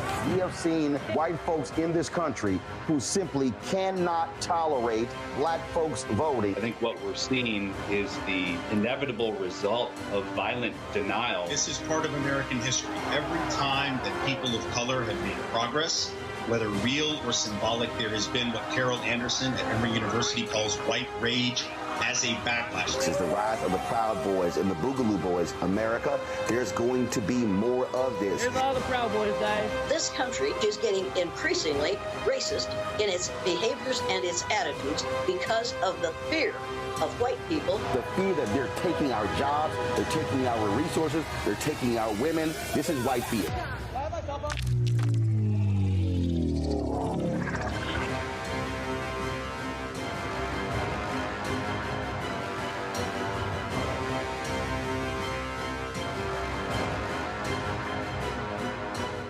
Fanbase is pioneering a new era of social media and investment.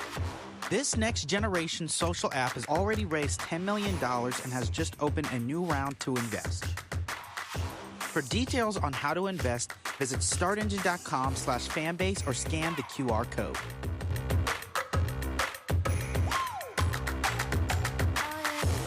Another way we're giving you the freedom to be you without limits. On the next A Balanced Life with me, Dr. Jackie, beware the generational curse. They're everywhere, in our families, in our workplaces, and even in our churches. It's like a minefield, identifying the curse and knowing what to do about it. When we're talking about generational patterns, oftentimes we get locked into those patterns because we don't want anyone to say, oh, you acting brand new, or you doing something different from how this is how we always did it. It's okay to do something different in order to get the results that you want to see in your life. That's next on A Balanced Life on Black Star Network. When you talk about blackness and what happens in black culture, we're about covering these things that matter to us, speaking to our issues and concerns. This is a genuine people-powered movement. There's a lot of stuff that we're not getting. You get it, and you spread the word. We wish to plead our own cause. Too long have others spoken for us. We cannot tell our own story if we can't pay for it. This is about covering us. Invest in black-owned media. Your dollars matter. We don't have to keep asking them to cover our stuff. So please support us in what we do, folks. We want to hit 2,000 people, $50 this month, raise $100,000. We're behind $100,000, so we want to hit that. Y'all money makes this possible. Checks and money orders go to P.O. Box 57196, Washington, D.C. 20037-0196. The Cash App is $RM Unfiltered. PayPal is R Martin Unfiltered. Venmo is RM Unfiltered. Zelle is Roland at RolandSMartin.com. Grow your business or career with Grow with Google's wide range of online courses, digital training, and tools. Gain in-demand job skills with flexible online training programs designed to put you on the fast track to jobs in high-growth fields. No experience is necessary. Learn at your own pace. Complete the online certificate program on your own terms. Stand out to employers, get on a path to in-demand jobs, and connect with top employers who are currently hiring. Take one professional career certificate program or all 6. Earn a Google Career Certificate to prepare for a job in a high-growth field like data analytics, project management, UX design, cybersecurity, and more. All professional career certificate programs must be completed by December 31st, 2024. Scan the QR code to complete the application. There are 1,000 scholarships available. Grow with Google and J. Hood and Associates. Be job ready and qualify for in-demand jobs.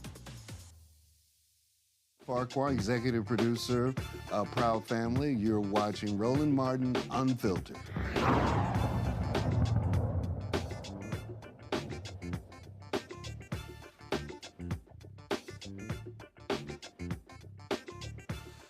Folks, next Monday, I'll be broadcasting live from Nashville on the campus of Tennessee State University, where they are fighting a battle against conservative Republicans in Tennessee. They want to replace the entire Board of Trustees. Like I said, all of a sudden, since Tennessee State started asking for their $500 million, now Republicans are interested in Tennessee State. The students there, the alumni, they're inviting us in. Reverend William Barber, of course, repairs of the Breach Poor People's Campaign, one of the folks involved in this effort. He joins us right now. Reverend Barber, glad to have you here. We're going to be in the state capitol 11 a.m. on Monday, and then I'll do my show from the campus that night. And the point that we're making is that this thing is bigger than Tennessee State. Black folks had better understand. Republicans control these legislatures. This is going to be a problem for HBCUs. It's a real problem, Martin. We're talking about billions of dollars, not millions, billions of dollars that are underfunded for years, and how these state legislatures are using the state legislature to go around federal efforts. On the one hand, you got President Biden trying to get money to the HBCU. These Republican legislators extremists blocking it. Now they're trying to take over boards of trustees that they appoint. It's not just happening there. It's happening in Alcorn State. It's happening in Tempe, Elizabeth City State, North Carolina, and other places. And the students are fighting. And too many people have been too quiet. You know, I've been out to Tennessee State, and I was there a few years ago and actually challenged the governor who claimed that he believed in the values of Martin Luther King, but then was actually operating contrary. So I want your audience to be real clear, Roland. The students have asked us to come. They've asked for National Voices to come. They are hosting, in fact, the young man who is the trustee appointed, the student appointment to the trustee board. And I know that I served in that same position almost 30 years ago, Roland. We fought for those positions to get students on boards of trustees. So he and the vice president of student government have invited us to come. Freddie Haynes, myself, Latasha, with Black Voters Matter, Cliff and others, 100 Black Men, they asked us to come. We're giving the mic to them, but we're going to draw the media in to hear them. But not only about Tennessee State, we're launching a call for everybody to challenge this governor to veto anything that's an overreaching. They want to take the whole trustee board in one swipe, and let's fight to stop that. But we also are saying that alumni around this country and students, we need to get focused on these HBCUs. And in addition to that, we need to register our votes. Do you know, Roland, that over 50% of poor and low wage, Black folk in Tennessee are poor and low wage, and over 44% of voters are poor and low wage.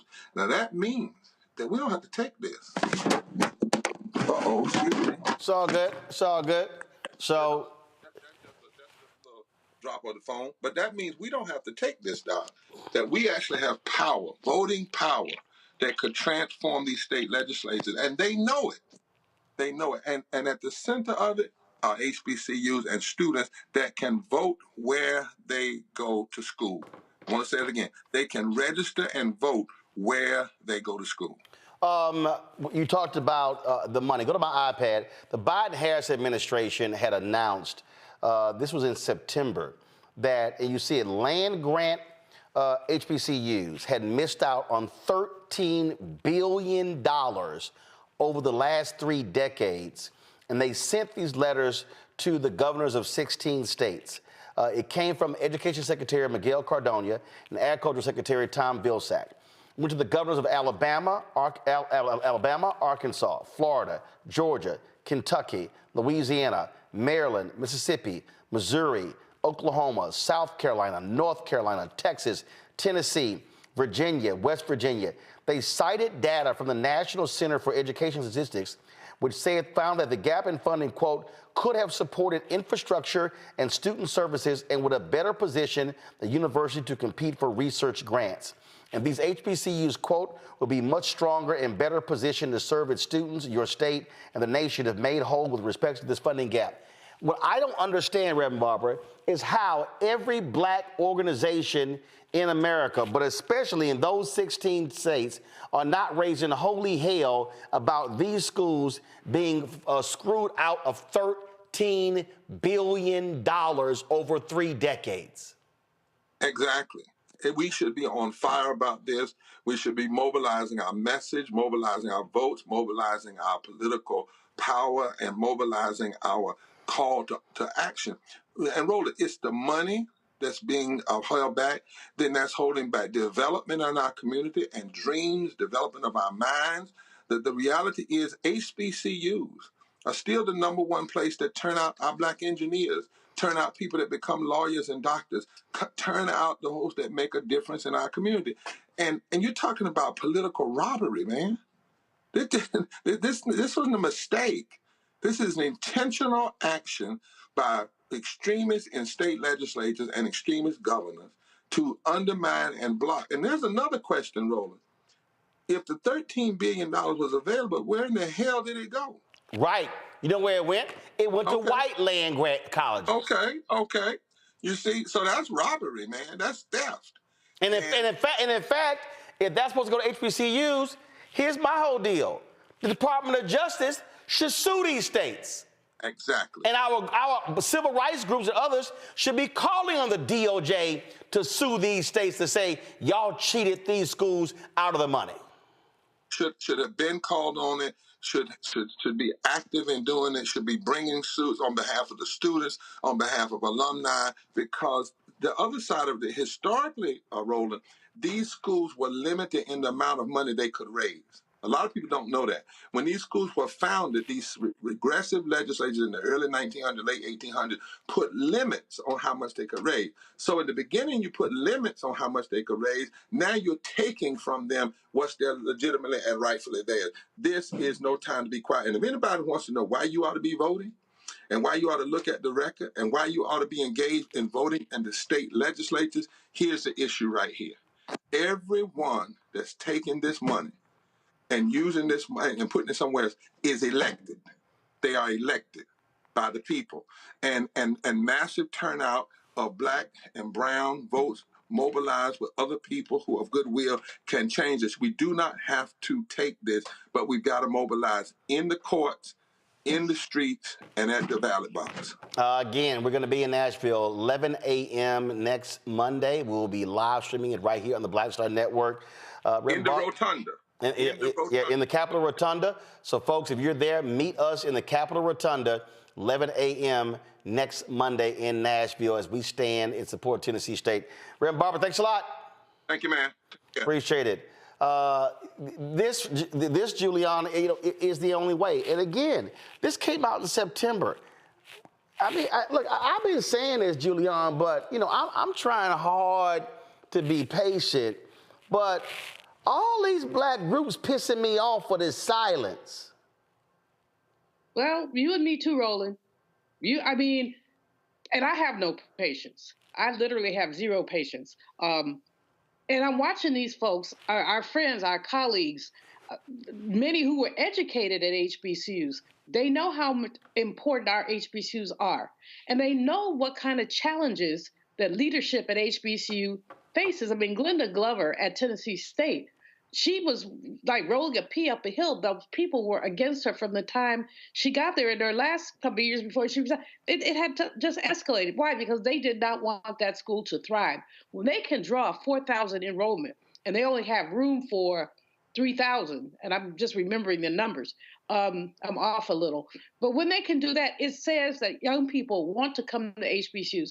One of the reasons that they want to come is because the racism that they experience at PWIs has become so pervasive that they look at HBCUs as a safe and healthy alternative for their lives. I mean, I was just talking to a friend a couple of minutes ago, right before I came on the air, about his daughter, who, brilliant young lady, violently raped by some white boys at a PWI. But that's not unusual, and it shouldn't be something we accept. What we have to accept is that we must fight. If we do not fight, we will not get anything. So our job is to fight. Our job is to be out there. And I'm calling them all out. The NAACP, the Urban League, again, these are our friends. We know them. We hang out with them. But there is a strand, Roland, of silent conservatism that exists among Black civil rights organizations, and it partly has to do with their corporate sponsorship. Now, if somebody's going to challenge me on it, then please do. But I just know that there was a time when we were more vocal, but we were less dependent. Now, I think that many of our organizations are very dependent, and so leadership, while relatively progressive, does not want to offend. And because they do not want to offend, they're not going to tree shake. They're not going to try to, they will try to change. Of course, we're all committed to social and economic justice. But Roland, it's time to turn the heat up. It's just time to turn the heat up. Yeah, I'm a Congo. What's bothering me again, this is $13 billion over 3 decades. Okay, fine, split it up, decade by decade. That's more than $4 billion a decade. Mm-hmm. Yeah. Okay, so let's see here. Again, Alabama, Arkansas. So you go Alabama, just Alabama State, Alabama A&M. We got others. Arkansas. I'm rocking today the University of Arkansas Pine Bluff band hoodie. Okay, you got Florida. So you got Florida A&M. You got Georgia on this list. Your HBCU. You got Kentucky, Louisiana, Maryland, Mississippi, Missouri, Oklahoma, South Carolina, North Carolina, Texas, Tennessee, Virginia, West Virginia. All these problems we've been talking about of these schools, facilities, research, staff. what they could have done with that $13 billion. You know, you're absolutely right. I feel like the title of your next book needs to be Black Fear, because some of these organizations are fearful of speaking up and take a stand. And, we also have all of these conversations about reparations and what America owes and everything. And people talk about how far back can we go and all of this. This is documented over 30 years, money that is owed to our schools. And so everybody should be in an uproar about this just as much as they talk about other things that have gone in our community, dealing with the effects of Jim Crow and slavery and all of these. This is real money that belongs in our schools that helps create the future generations of leaders across all of the fields in engineering, science, so many of the areas that we've been talking about. And if we're not going to get up and protect our HBCUs, it's like, what are we really doing? And Every week, Roland, you're going on social media. Every week, you're talking about where these organizations at, and they still have yet to heed the call. And like Dr. Malvo said, so many of them are graduates of these organizations or have other connections. But that dependency piece that Dr. Malvo mentioned, I think, is a real problem. And I think that that's part of the reason why much of this effort, as Reverend Barber was saying, is being led by students, because they don't have that type of connection to these organizations and don't like to feel like they have to fear something. And maybe if they continue to lead, and like Reverend Barber said, he's going to be there to amplify their voices, they're going to show us the way. Derek, you are Georgia State Representative. Have y'all, have the Black Caucus there, asked Georgia to do an audit on the federal land grant money it's gotten in the last 3 decades? And based upon this analysis, how much HBCUs in Georgia were shortened or screwed out of? No, listen, Roland, we didn't ask for an audit. The audit was already done. And so what we did when President Biden came out with that letter in September of last year, 30 days later, we didn't ask questions because we're the largest Black caucus in the United States. What we did, we filed a lawsuit, Roland. We filed a lawsuit because Fort Valley State is owed $603 million. Wait. Y'all filed a lawsuit against who? The state of Georgia. Okay. The state of Georgia. Go ahead. Yeah, we filed a lawsuit against the state of Georgia because in that letter, Governor Brian Kemp of Georgia, his response to the Department of Education of the Biden administration, he said, we'll look into it. There's nothing to look into, Roland. And so Fort Valley State is owed $603 million in accordance with the 1862 land grant, Merrill Act of 1862 land grant. And so here in Georgia, Roland, we're sitting on $16 billion surplus. Surplus, $16 billion. So there's nothing to discuss. There's nothing to evaluate. All we're saying is, pay the debt that the state of Georgia owes to Fort Valley State that was identified in this letter. So I'm looking over here, and this is the story right here.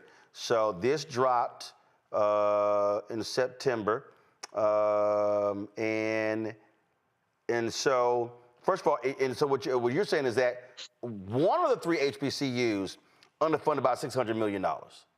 So that's correct. So numbers higher when you say all 3. That is correct, Roland. But our goal was to immediately to strike because we cannot allow for the silence of our friends to become part of the inactions of the largest Black caucus in the United States. So y'all are saying that Fort Valley State was underfunded by $600 million. $603 million. So what has been so how has the governor and the legislature responded? And so that's what I'm saying. So when we filed that lawsuit, Governor Brian Kemp responded, well, we'll look into it. And of course, now we're tied into litigation. And so those things are now beyond our outside the scope of my role as a legislator. But here's the deal, though. Even though a lawsuit has been filed, the legislature doesn't have to wait for the lawsuit. They could literally say, you know what? Hey, they're right. We're going to do the money. Look, I covered the Maryland case. That was a 13-year lawsuit that went on and on and on before they finally got that money. They should have gotten $2 billion. That's not what they got. So And so, okay, so he said, look into it. Well, this was October, November, December, January, February, March. Okay, we 5 months. What the hell has he said in 5 months? And so the question is, well, do we have the money? And the answer is yes, because we're sitting on $16 billion surplus. So what you're saying is after we go to Nashville, then next stop should be Georgia. We will welcome you, as we always do. See, this is the thing that that I've been talking about, especially when, look, there's a whole bunch of people out here who believe in reparations, mad, and like, man, you should be covering every single day. And I go, I'm looking at the money that's on the table right now. Right, that's right.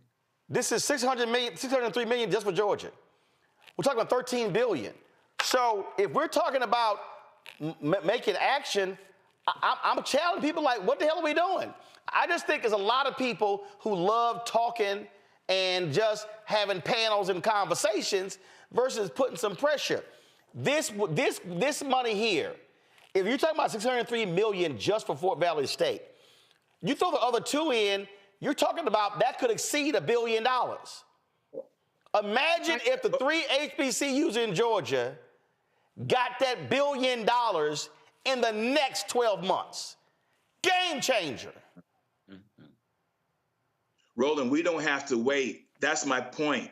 We're sitting on $16 billion surplus. And so if you think about it, how is it that Georgia has a surplus? Well, we're not paying our bills. We're not paying our bills to Albany State University. We're not paying our bills to Fort Valley State. We're not paying our bills to Savannah State, Payne College. I mean, if you think about it, Roland, 90% of HBCUs are in 10 southern states. This is all by design. 90% of HBCUs are in 10 of the southern states. Again, Julian, look, you ran Bennett College. The fundamental problem that we're seeing is that schools are chronically underfunded. Yep. And not only that, people got to think about the DMA, and that is the area around the school. When you properly fund the schools, you're impacting the local economy. See, for all the black people who are paying attention, this ain't just about whether your ass went to that school. This is the town it's in. This is the businesses that are around that particular school. All of this is impacted when we talk about the money. You know, Roland, we did an economic impact study. I had a board member, God rest her soul, Andrea Harris, who was very into looking at economic impact. She ran the Minority Business Development Organization in North Carolina. And we did an economic impact study when I was able to refinance our loan and get that $21 million construction. And believe me, if there are gray hairs up here, it has something to do with that. We did an economic impact study to show, because I built 3 new buildings. The construction, we hired a whole lot of local people. But dig this, our own people, black people. One of my staff people, I said, I want at least 1/3 of this money to black folks. We can't do that. That's discriminating. You know, I told them to see me another day, and did it and got in trouble for it. But we have to be our own strongest advocates, and too many of us are not.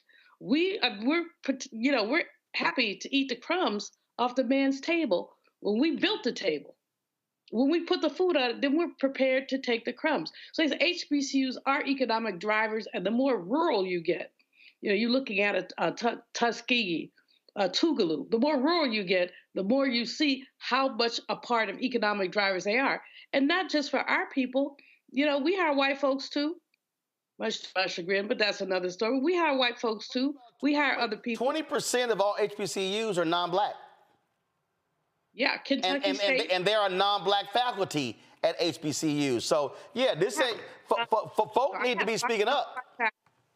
I have a lot of non-black faculty. If you're in a small market like Greensboro, and with a limited number of colleges, if your boo gets a job at North Carolina A&T State University, they're going to come looking for every other college to say, can you hire me too? So no, we have relationships with majority communities, and good relationships at that, mostly, not always, but good relationships at that. But what I'm saying, we are economic drivers for areas, not just for black people, but for areas. When you see construction, you know that all those folks are not going to be African American. When you see, I mean, the manager of our cafeteria at one point was a white guy, very good white guy, but he was a white. So you have to look at what you're doing. Not just HBCUs are a national treasure, and I mean they are a national treasure that is well ignored. These findings about 13 billion, 6 billion. They're, as you say, what could these schools do if they had that money? Because all of us, we all struggle with financial issues, and part of it is low endowments. And as Reverend Barber said earlier, often legislatures prevented us from accumulating or raising money in certain ways. So I'm getting agitated, Roland. I'm getting agitated because it just take me back down memory lane, and how hard we had to fight just to get the buildings, the new buildings. And again, sometimes we are our own worst enemy. Sometimes I kept what did one person tell me? You were just moving too fast. Yeah. What did King say? Why we can't wait?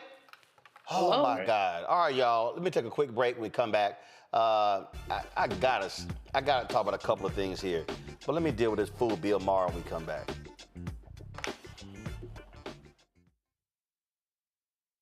Fanbase is pioneering a new era of social media and investment.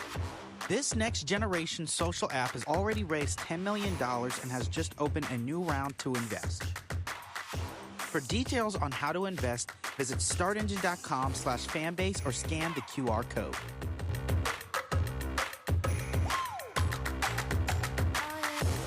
Another way we're giving you the freedom to be you without limits. I'm Faraji Muhammad, live from LA.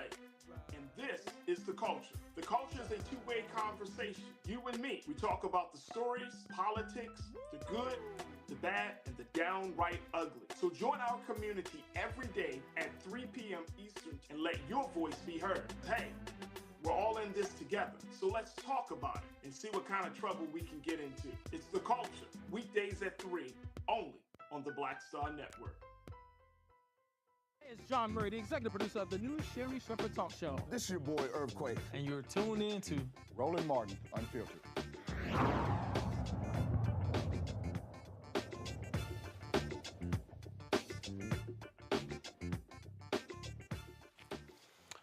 Okay, so I'm used to Bill Maher saying stupid stuff when it comes to race, and this just continues. So this is the ridiculous stuff this clearly aggrieved white man said on Friday.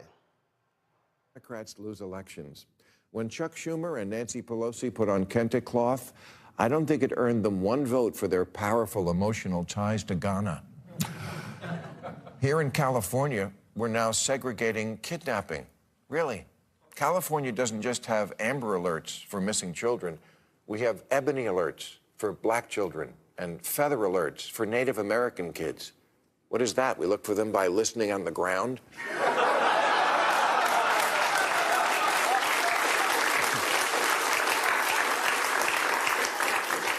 Look, even if you like identity politics, this kind of thing is antiquated. From 2010 to 2020, the number of people identifying as multiracial in America went up 276%. 1 in 5 newlyweds now are in an interracial marriage, and that number goes up to 100% in ads for Subaru.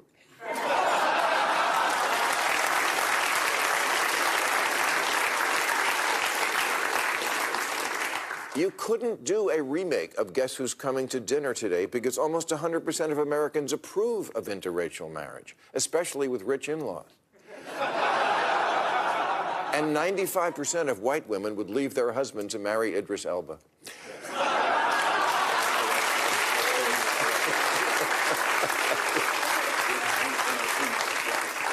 Idris Elba, who says, as humans, we are obsessed with race, and that obsession can really hinder people's aspirations. Actress Raven-Symoné agrees. She told Oprah, I'm tired of being labeled. I'm not an African American. I'm an American.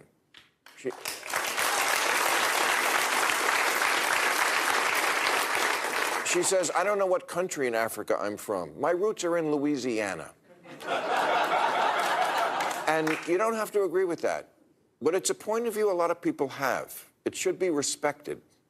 Morgan Freeman says the way to finish off racism is stop talking about it. I'm going to stop calling you a white man, and I'm going to ask you to stop calling me a black man. There's even a movement now to ban racial questions on the census, and many of its leaders are people of color, like Professor Sheena Mason, who says to undo racism, we have to undo our belief in race. The liberal group MoveOn.org, formed in 1998 to urge Republicans to move on from the Clinton impeachment. Today's Democrats should move on from identity politics. It's not working.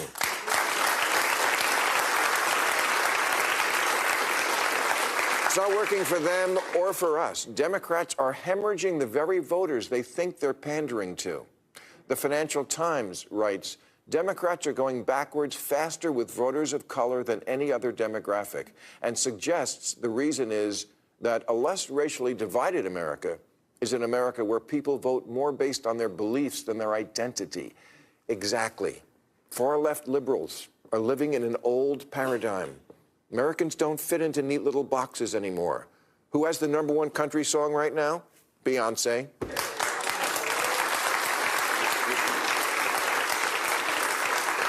Lil Nas X won a country music award, and he's black and gay.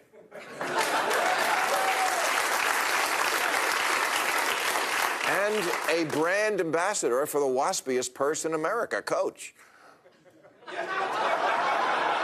The biggest news star in country is Jelly Roll, who was a drug dealer, then a prisoner, then a rapper, and then a face-tatted country music star. Not to mention a giant middle finger to the idea of staying in your own lane. No. In America now, you're allowed to be many things all at once, and that's a good thing, even when it's really stupid.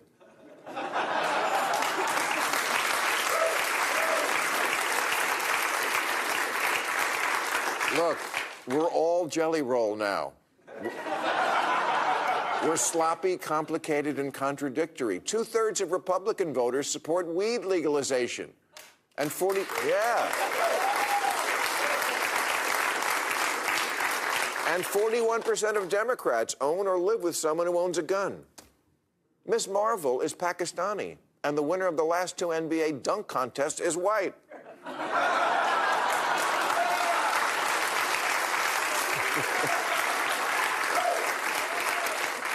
The new Captain America is black, and Spider-Man is black and Puerto Rican, just like AI George Washington.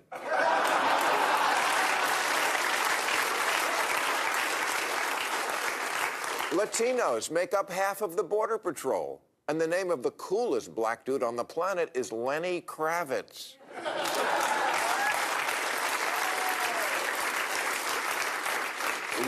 RuPaul has a ranch in Wyoming that does fracking. Really?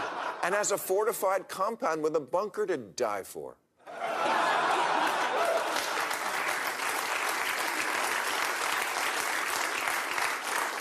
And somehow the leader of the Village People was straight. Really? He just went to the YMCA to work out.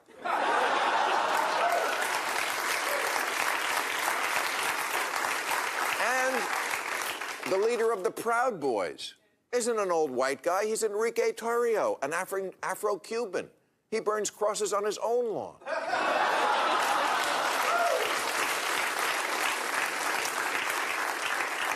Caitlyn Jenner is a pro-Trump trans woman who supports a ban on trans athletes competing in women's sports.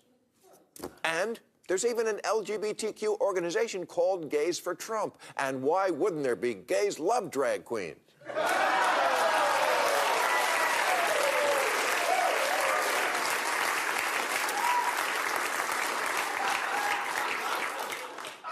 Our black president was half white, and our black vice president is half Asian.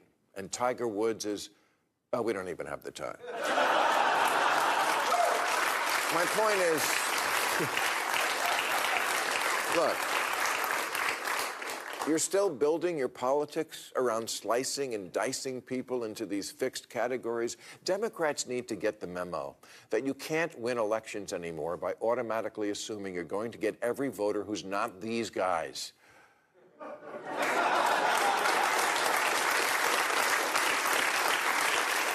The more you obsess over identity, the more you ignore the bread and butter issues that win and lose elections. The real issue is class, not race, and the real gap is the diploma divide, and the real future of the party and maybe democracy depends on Democrats figuring that out.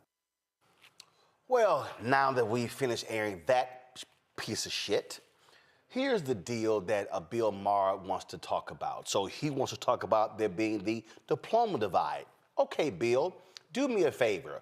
Why don't you just have the same conversation that we had about the $13 billion that HBCUs did not get that clearly went to white land-grant institutions? Oh, you and I want to talk about a diploma divide? Oh, by all means, Bill, let's talk about the reality of race in this country when you've got white conservatives right now trying to run a voucher scam in Texas, in Tennessee, in Kentucky, and other states to pull money out of public schools to send that money to largely white suburban communities and say, screw the people who are people of color in these public schools. Oh, you want to mock, oh, we now have an Ebony alert. Go to my iPad. That was legislation that was sponsored by then California State Senator Stephen Bradford. Here's what white man Bill Maher does not want to own up to in the press release when it was signed into law September 28, 2023. According to the Black and Missing Foundation, 38% of children reported missing in the United States are black. The U.S. population is 14%. Black women and girls are at increased risk of being harmed and trafficked. A recent report on human trafficking incidents across the country found that 40% of sex trafficking victims were identified as black women. Do you know why there's an Ebony alert, Bill Maher? Because, see, you're a white man. So if your mama or your sister or your cousin came up missing, it's a good bet it's going to be covered by national media. Oh, my goodness, when a white woman comes up missing, oh, we send federal authorities, state authorities, local authorities to find that white woman. The New York Post, the New York Times, television, and radio all are going, man, find that white woman. Yet when black women come up missing, black people have to protest, yell, and scream to make it happen. There's a reason why, Bill, we have this segment on this show.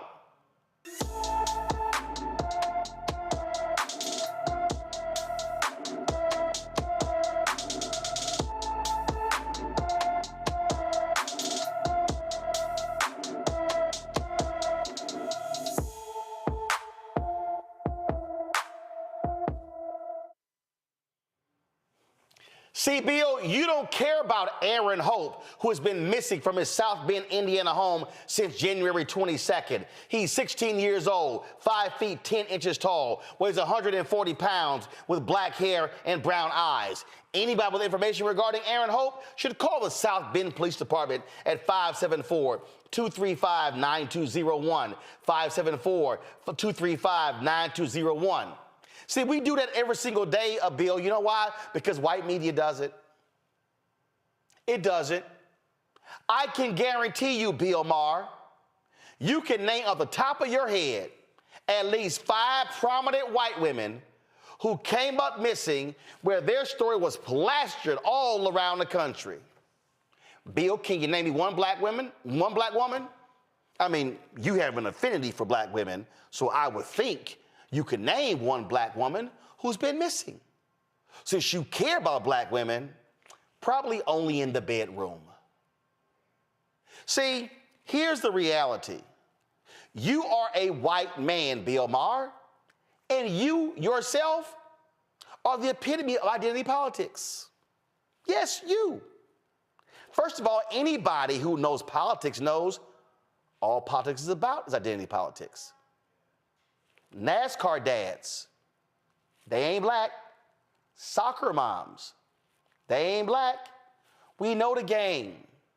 And for Bill Maher, clearly somebody who has no sense of knowledge, to think that identity politics only is on Democratic side means you've been asleep for the past 60 years.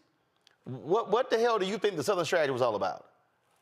What do you think Trump's initial speech coming down the escalator was all about?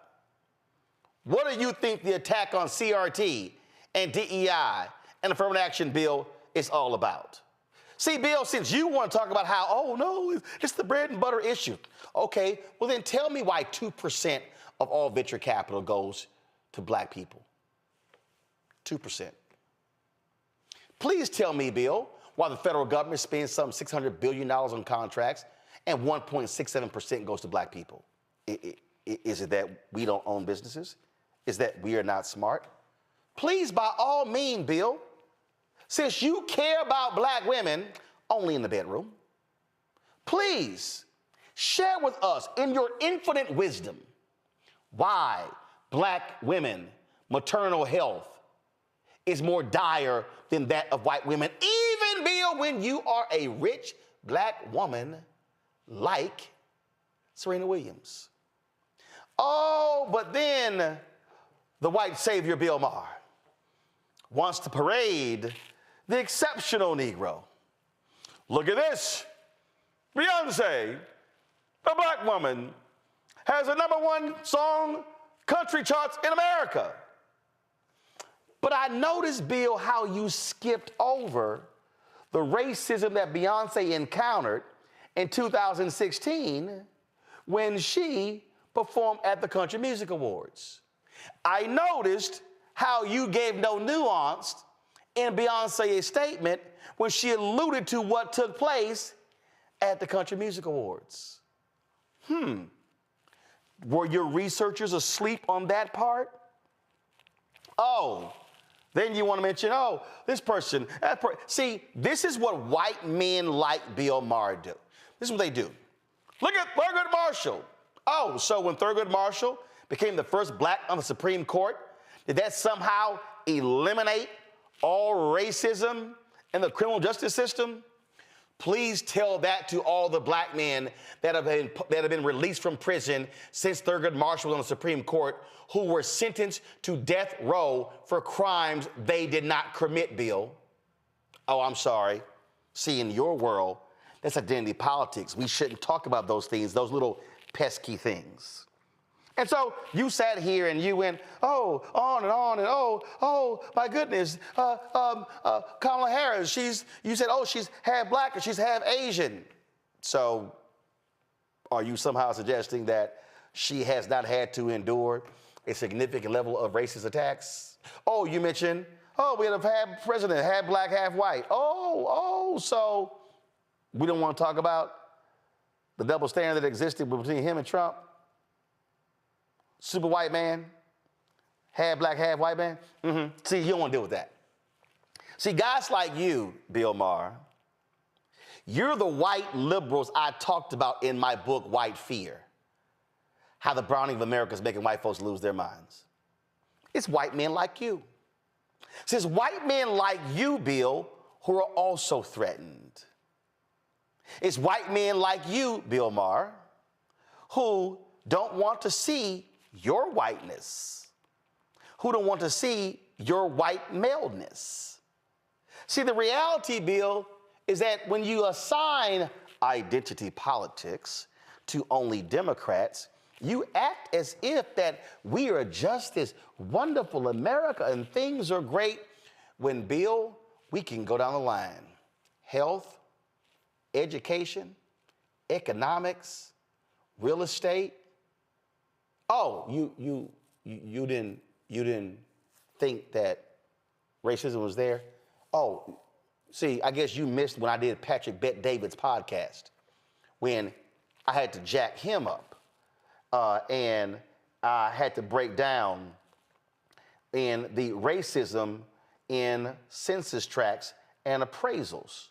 Oh, I'm sorry. Is that identity politics? I mean, are we supposed to talk about that, Bill Maher? Are we supposed to talk about the reality of how black people in this country are getting screwed out of wealth as a result of home appraisals? Oh, I'm sorry, Bill. You call that identity politics, right? So you mean to tell me, Bill, that we shouldn't focus on this here? Should we? Widespread racial bias found in home appraisals. Researchers found evidence of a persistent practice that gives higher values to homes when the occupants are white and devalue them if the owners are people of color. See, when I did Patrick Bet Davis' podcast, he said, oh, well, those are isolated. Those are Really? Go back. Right here. The appraisals, which were compiled between 2013 and 2021, present evidence of a persistent, widespread practice in the home appraisal industry to give higher values to homes when the occupants are white and devalue them if the owners are people of color. Analyzing the millions of appraisals by using census tracts as a proxy for neighborhoods and comparing communities with nearly identical housing stock, two researchers found that the results showed a clear correlation. The higher the proportion of white residents in each community, the higher the appraised value of individual homes. The researchers restricted their study to neighborhoods in metropolitan areas with at least 500,000 people and at least 50,000 residents of color, and ensured that not only did the houses in the same compared communities look similar, but residents were of the same socioeconomic status, and amenities like parks, grocery stores, and local services such as banks and post offices were on par. But see, in Bill Maher's white man world, that's identity politics. So what then happens, Bill, when black people get screwed out of their home appraisal? That means that you sell your house for $100,000, $200,000, $300,000 less. That means black people now don't have an additional $100,000, $200,000, or $300,000 to invest, to save, to pass on to their children, to pay for their college education, to do other things, to give to various communities. So is that identity politics? Is that it? Is it identity politics, Bill, to showcase how black people literally encounter racism? Bill, I know you love smoking weed, but are you aware that racism initially helped black people when it came to the opioid crisis? Oh, Bill, you weren't aware of that, huh? I guess your largely white research team on your HBO show couldn't find this out. Yeah, white doctors, Bill Maher, white man, would often give black people Tylenol because they thought black people were on heroin, so therefore they would not prescribe black people opioids. So when the opioid crisis hit, it was just wiping out white people, Bill, because they were taking OxyContin and those powerful opioids.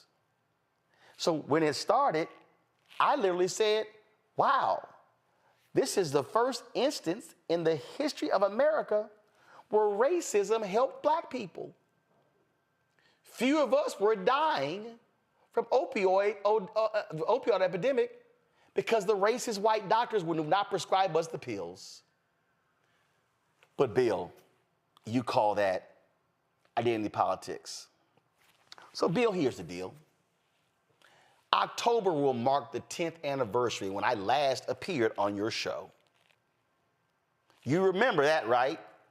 When I killed it, but then when the show's over, You told the producers that I was on social media, which was bullshit, because I was actually checking my notes because we were discussing Bill Cosby.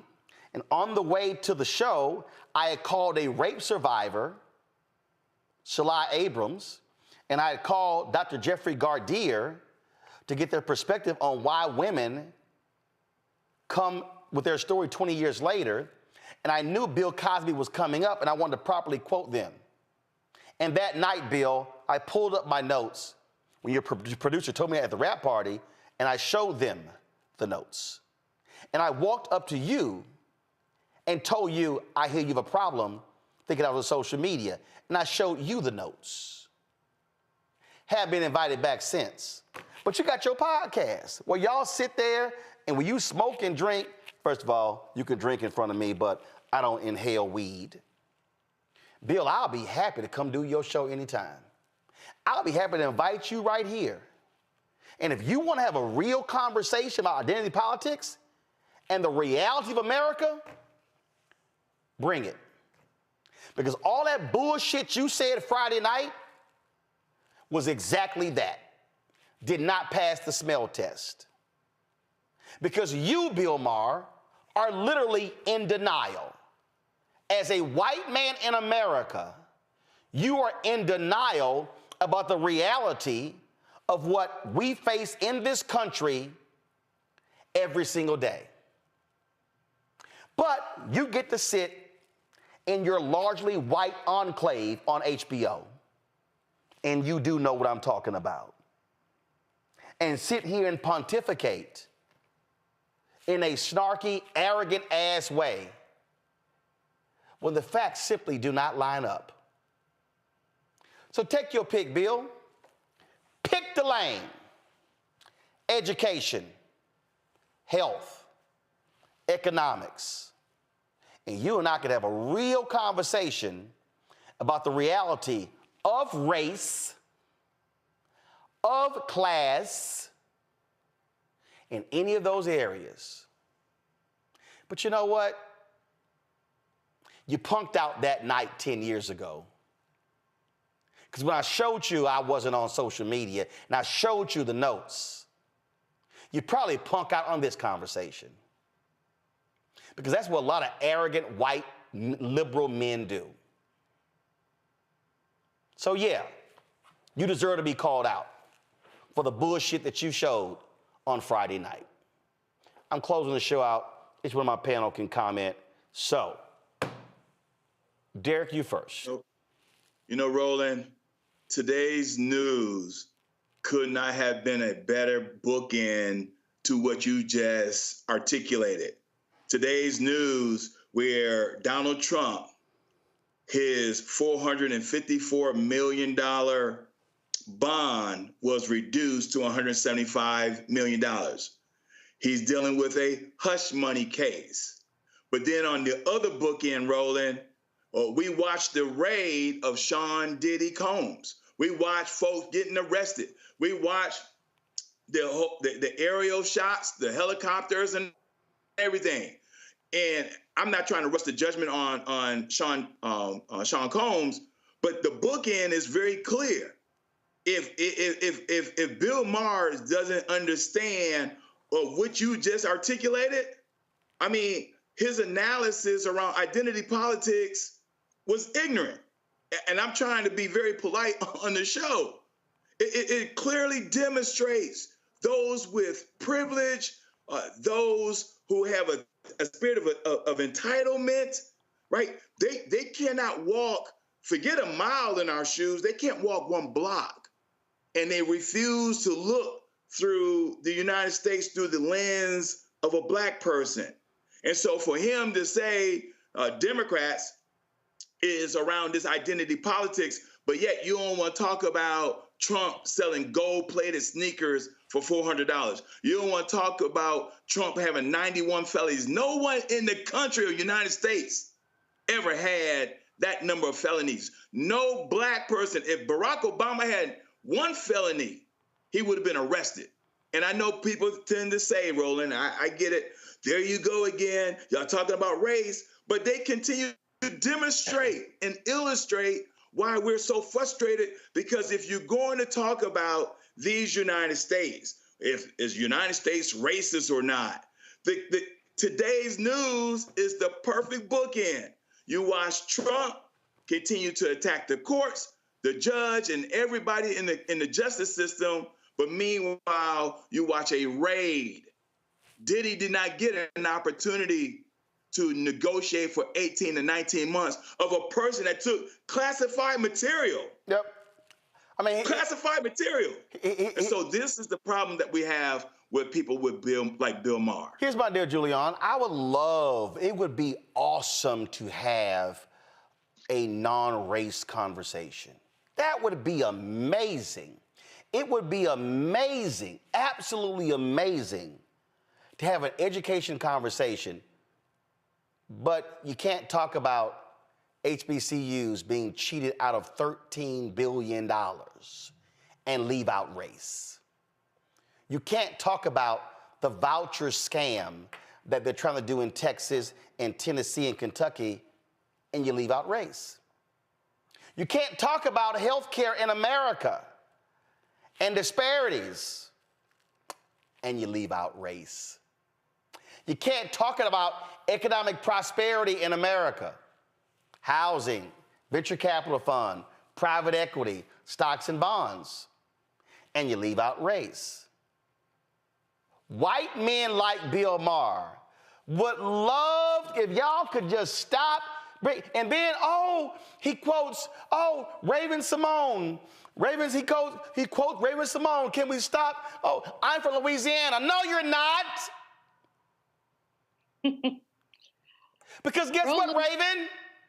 My maternal grandparents are from Louisiana. But their parents and grandparents came from somewhere else. Raven, please, go get a map. It was a thing called the Louisiana Purchase. So the reality is, Louisiana wasn't even from here. See, then, Morgan Freeman, if the race thing will go away, if we could just stop talking about it. Let me know how that would work in the home appraisal business, Morgan.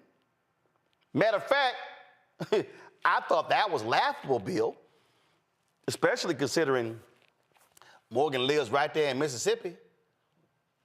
One of the racist states in America.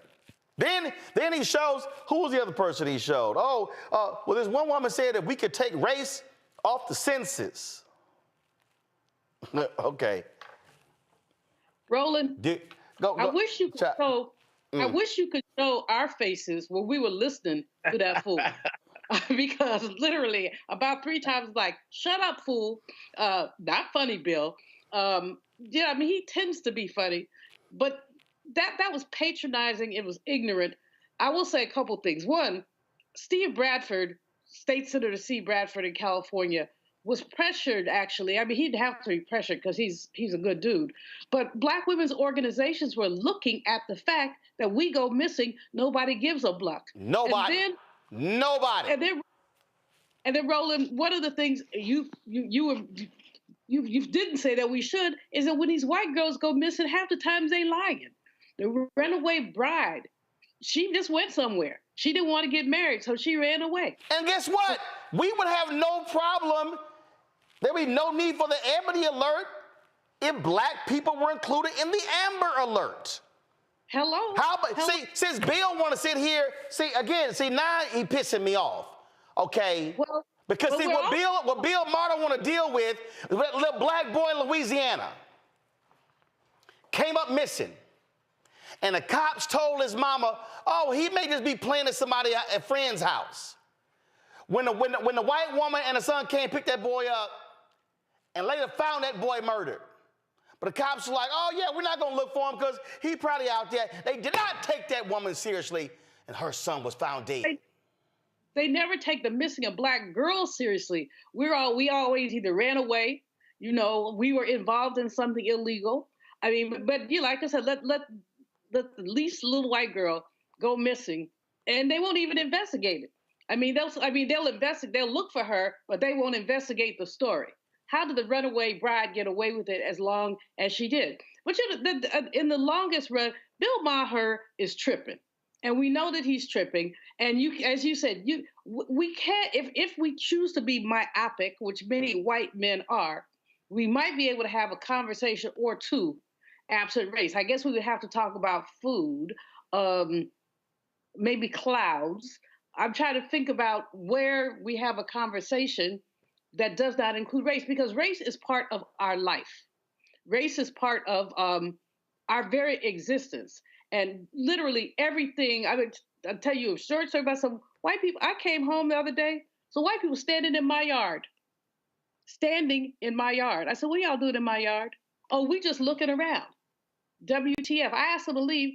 White lady told me, can you prove you own this house? Now, when she had said that, I said, I have a driver's license with my name on it and this address. I said, I also have a phone in my hand. I'm finna call the popo. And then I called one of my friends because I don't know, you haven't instructed me in how to take a picture while I'm on the phone. Thus, I called a friend of mine. She said, take a picture, hurry up. And I couldn't figure it out. But as soon as she said, take a picture, they ran the you-know-what out of my yard. But would you ask a white person, can you prove you own this home? Right. Yeah, it's in our very daily interactions. Right. And so we're not race obsessed. We're not racist. We're racial. Wait a minute. Hold up. And we are realist. Exactly. And we'd be GD fools if we denied our own experiences.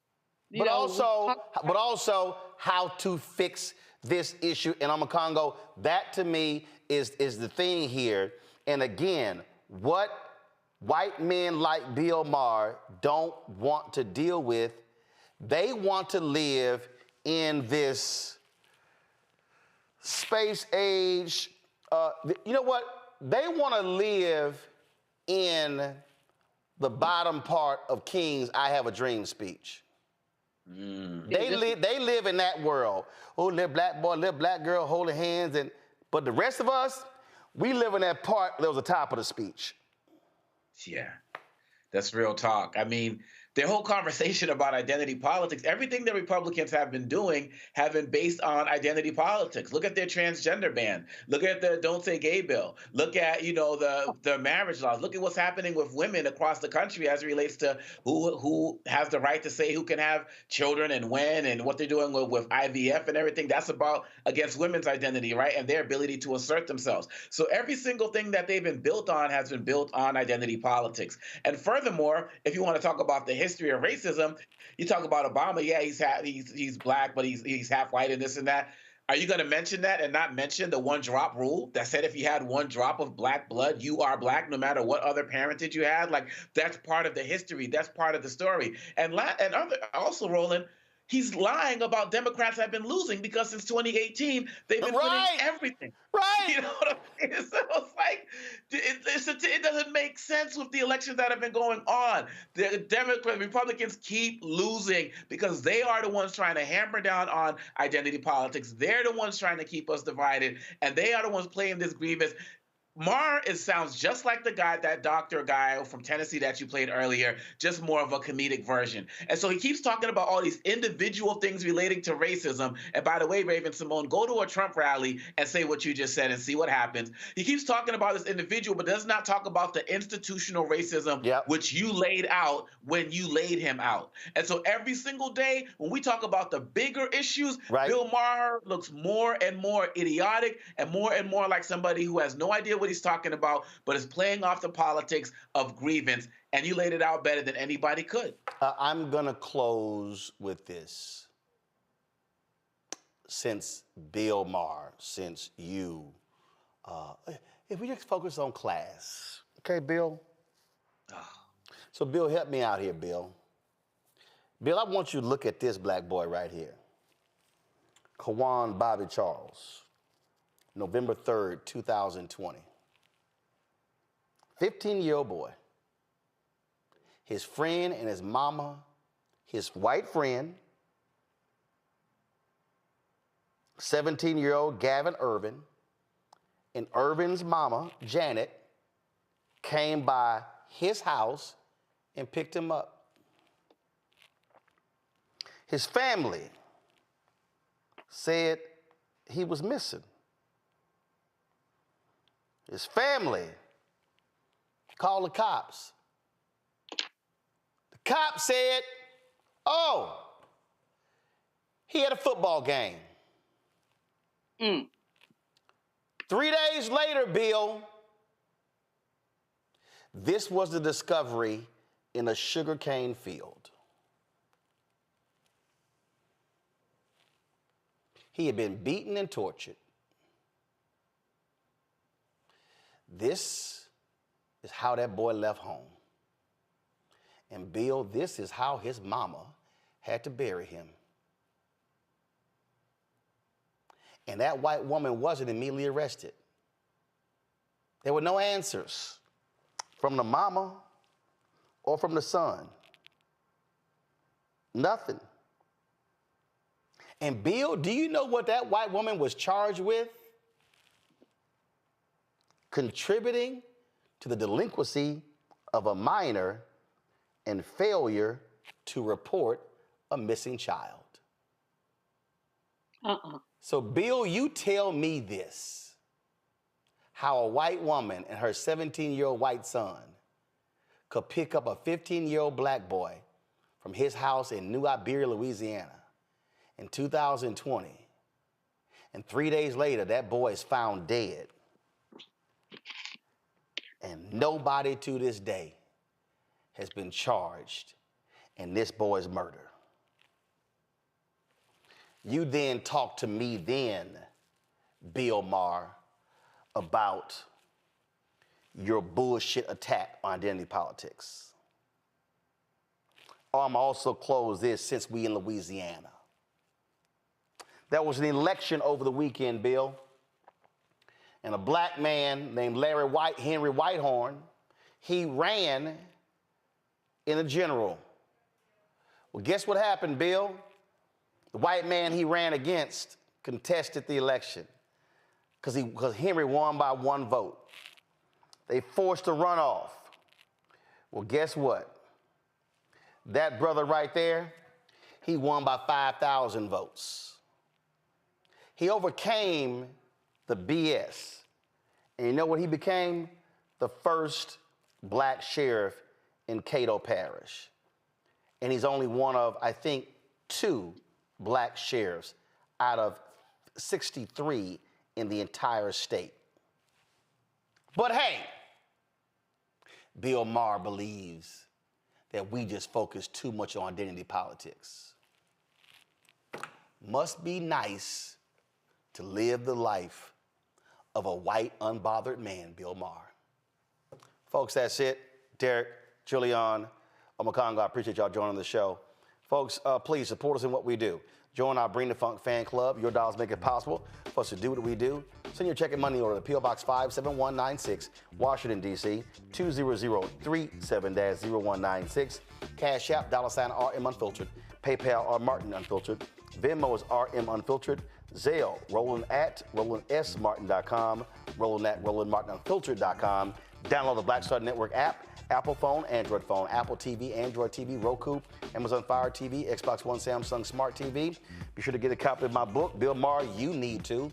White Fear, How the Browning of America is Making White Folks Lose Their Minds, available at bookstores nationwide. Get your copy on Audible. Folks, I'll see y'all tomorrow, right here, Roland Martin Unfiltered, on the Black Star Network. Holla! Black Star Network is here. Oh, no punch! I'm real revolutionary right now. Thank you for being the voice of Black America. All momentum we have now, we have to keep this going. The video looks phenomenal. See, there's a difference between Black Star Network and black-owned media and something like CNN. You can't be black-owned media and be scared. It's time to be smart. Bring your eyeballs home. You dig?